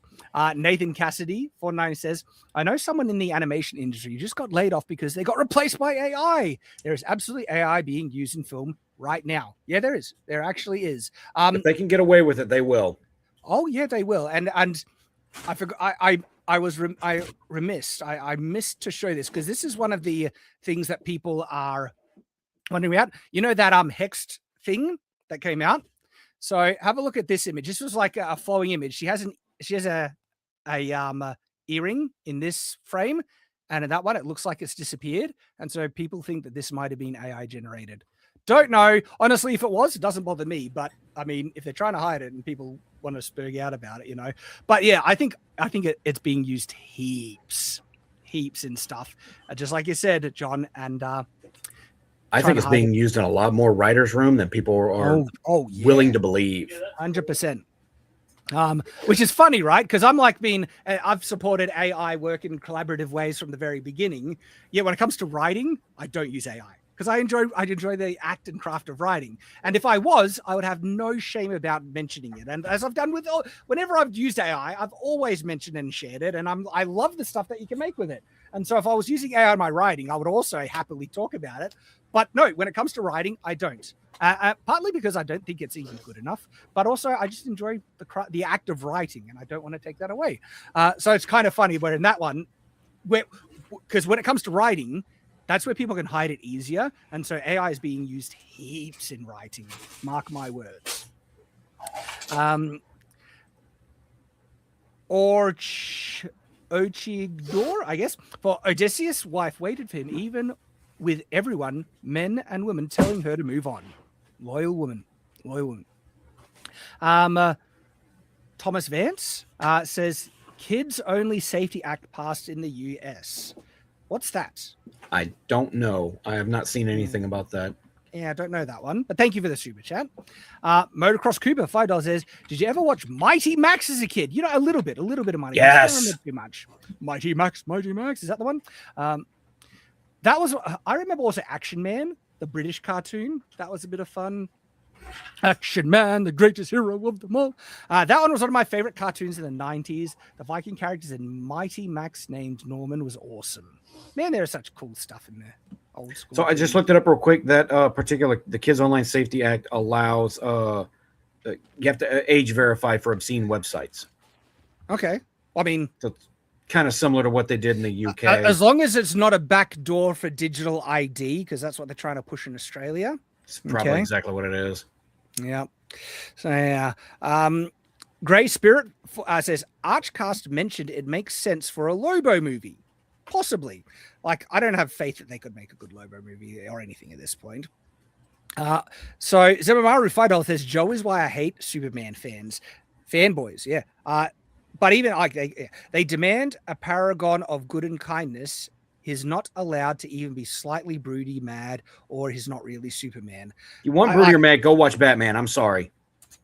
Yeah, but there are ways, like, for instance, the first Superman film with Christopher Reeves, there's some tragedy in it. Like he almost loses Lois and he breaks down and he uses that as the impetus to loses his dad. Time. Yeah, and he loses his dad. And so, yeah, but they don't understand how to write male characters well, right? The new Superman one is a good example of that, where they wanted him to be more friendly and happy, but they nuded him and made him far too weak. And I liked aspects of the Superman film, but there are a lot of negative, wrong things in it, and they couldn't even have him say the American way. They had to cut it because they're cowardly, right? And Zimamaru Fido says, but they are the worst people you ever meet. They don't even try to act like the characters they look up to. Correct. Hypocrites wear the S with no irony.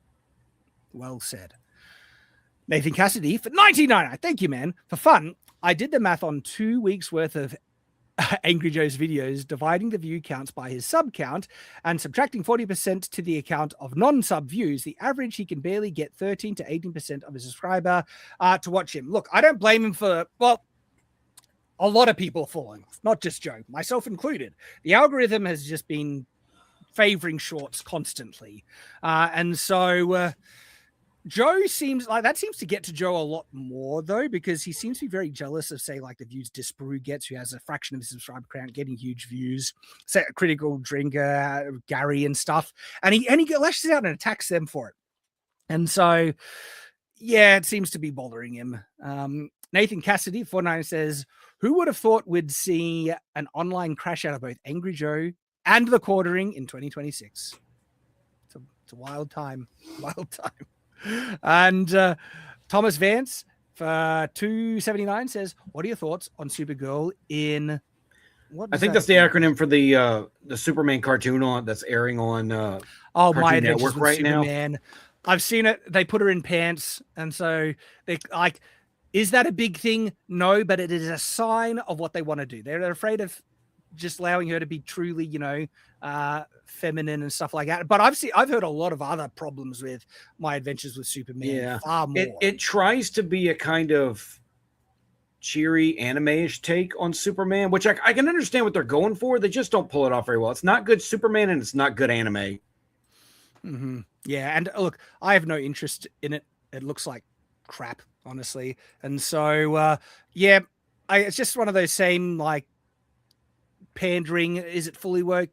I don't know, but I've heard people report that they basically, it's a very safe attempt to try and, play it onto the woke thing, but not go too far. And it's just, doesn't interest me. And they masculinize the women in that show horribly. And then straight up men with Giga Chad jaws and everything. Yeah, and then they sexualize like other male characters.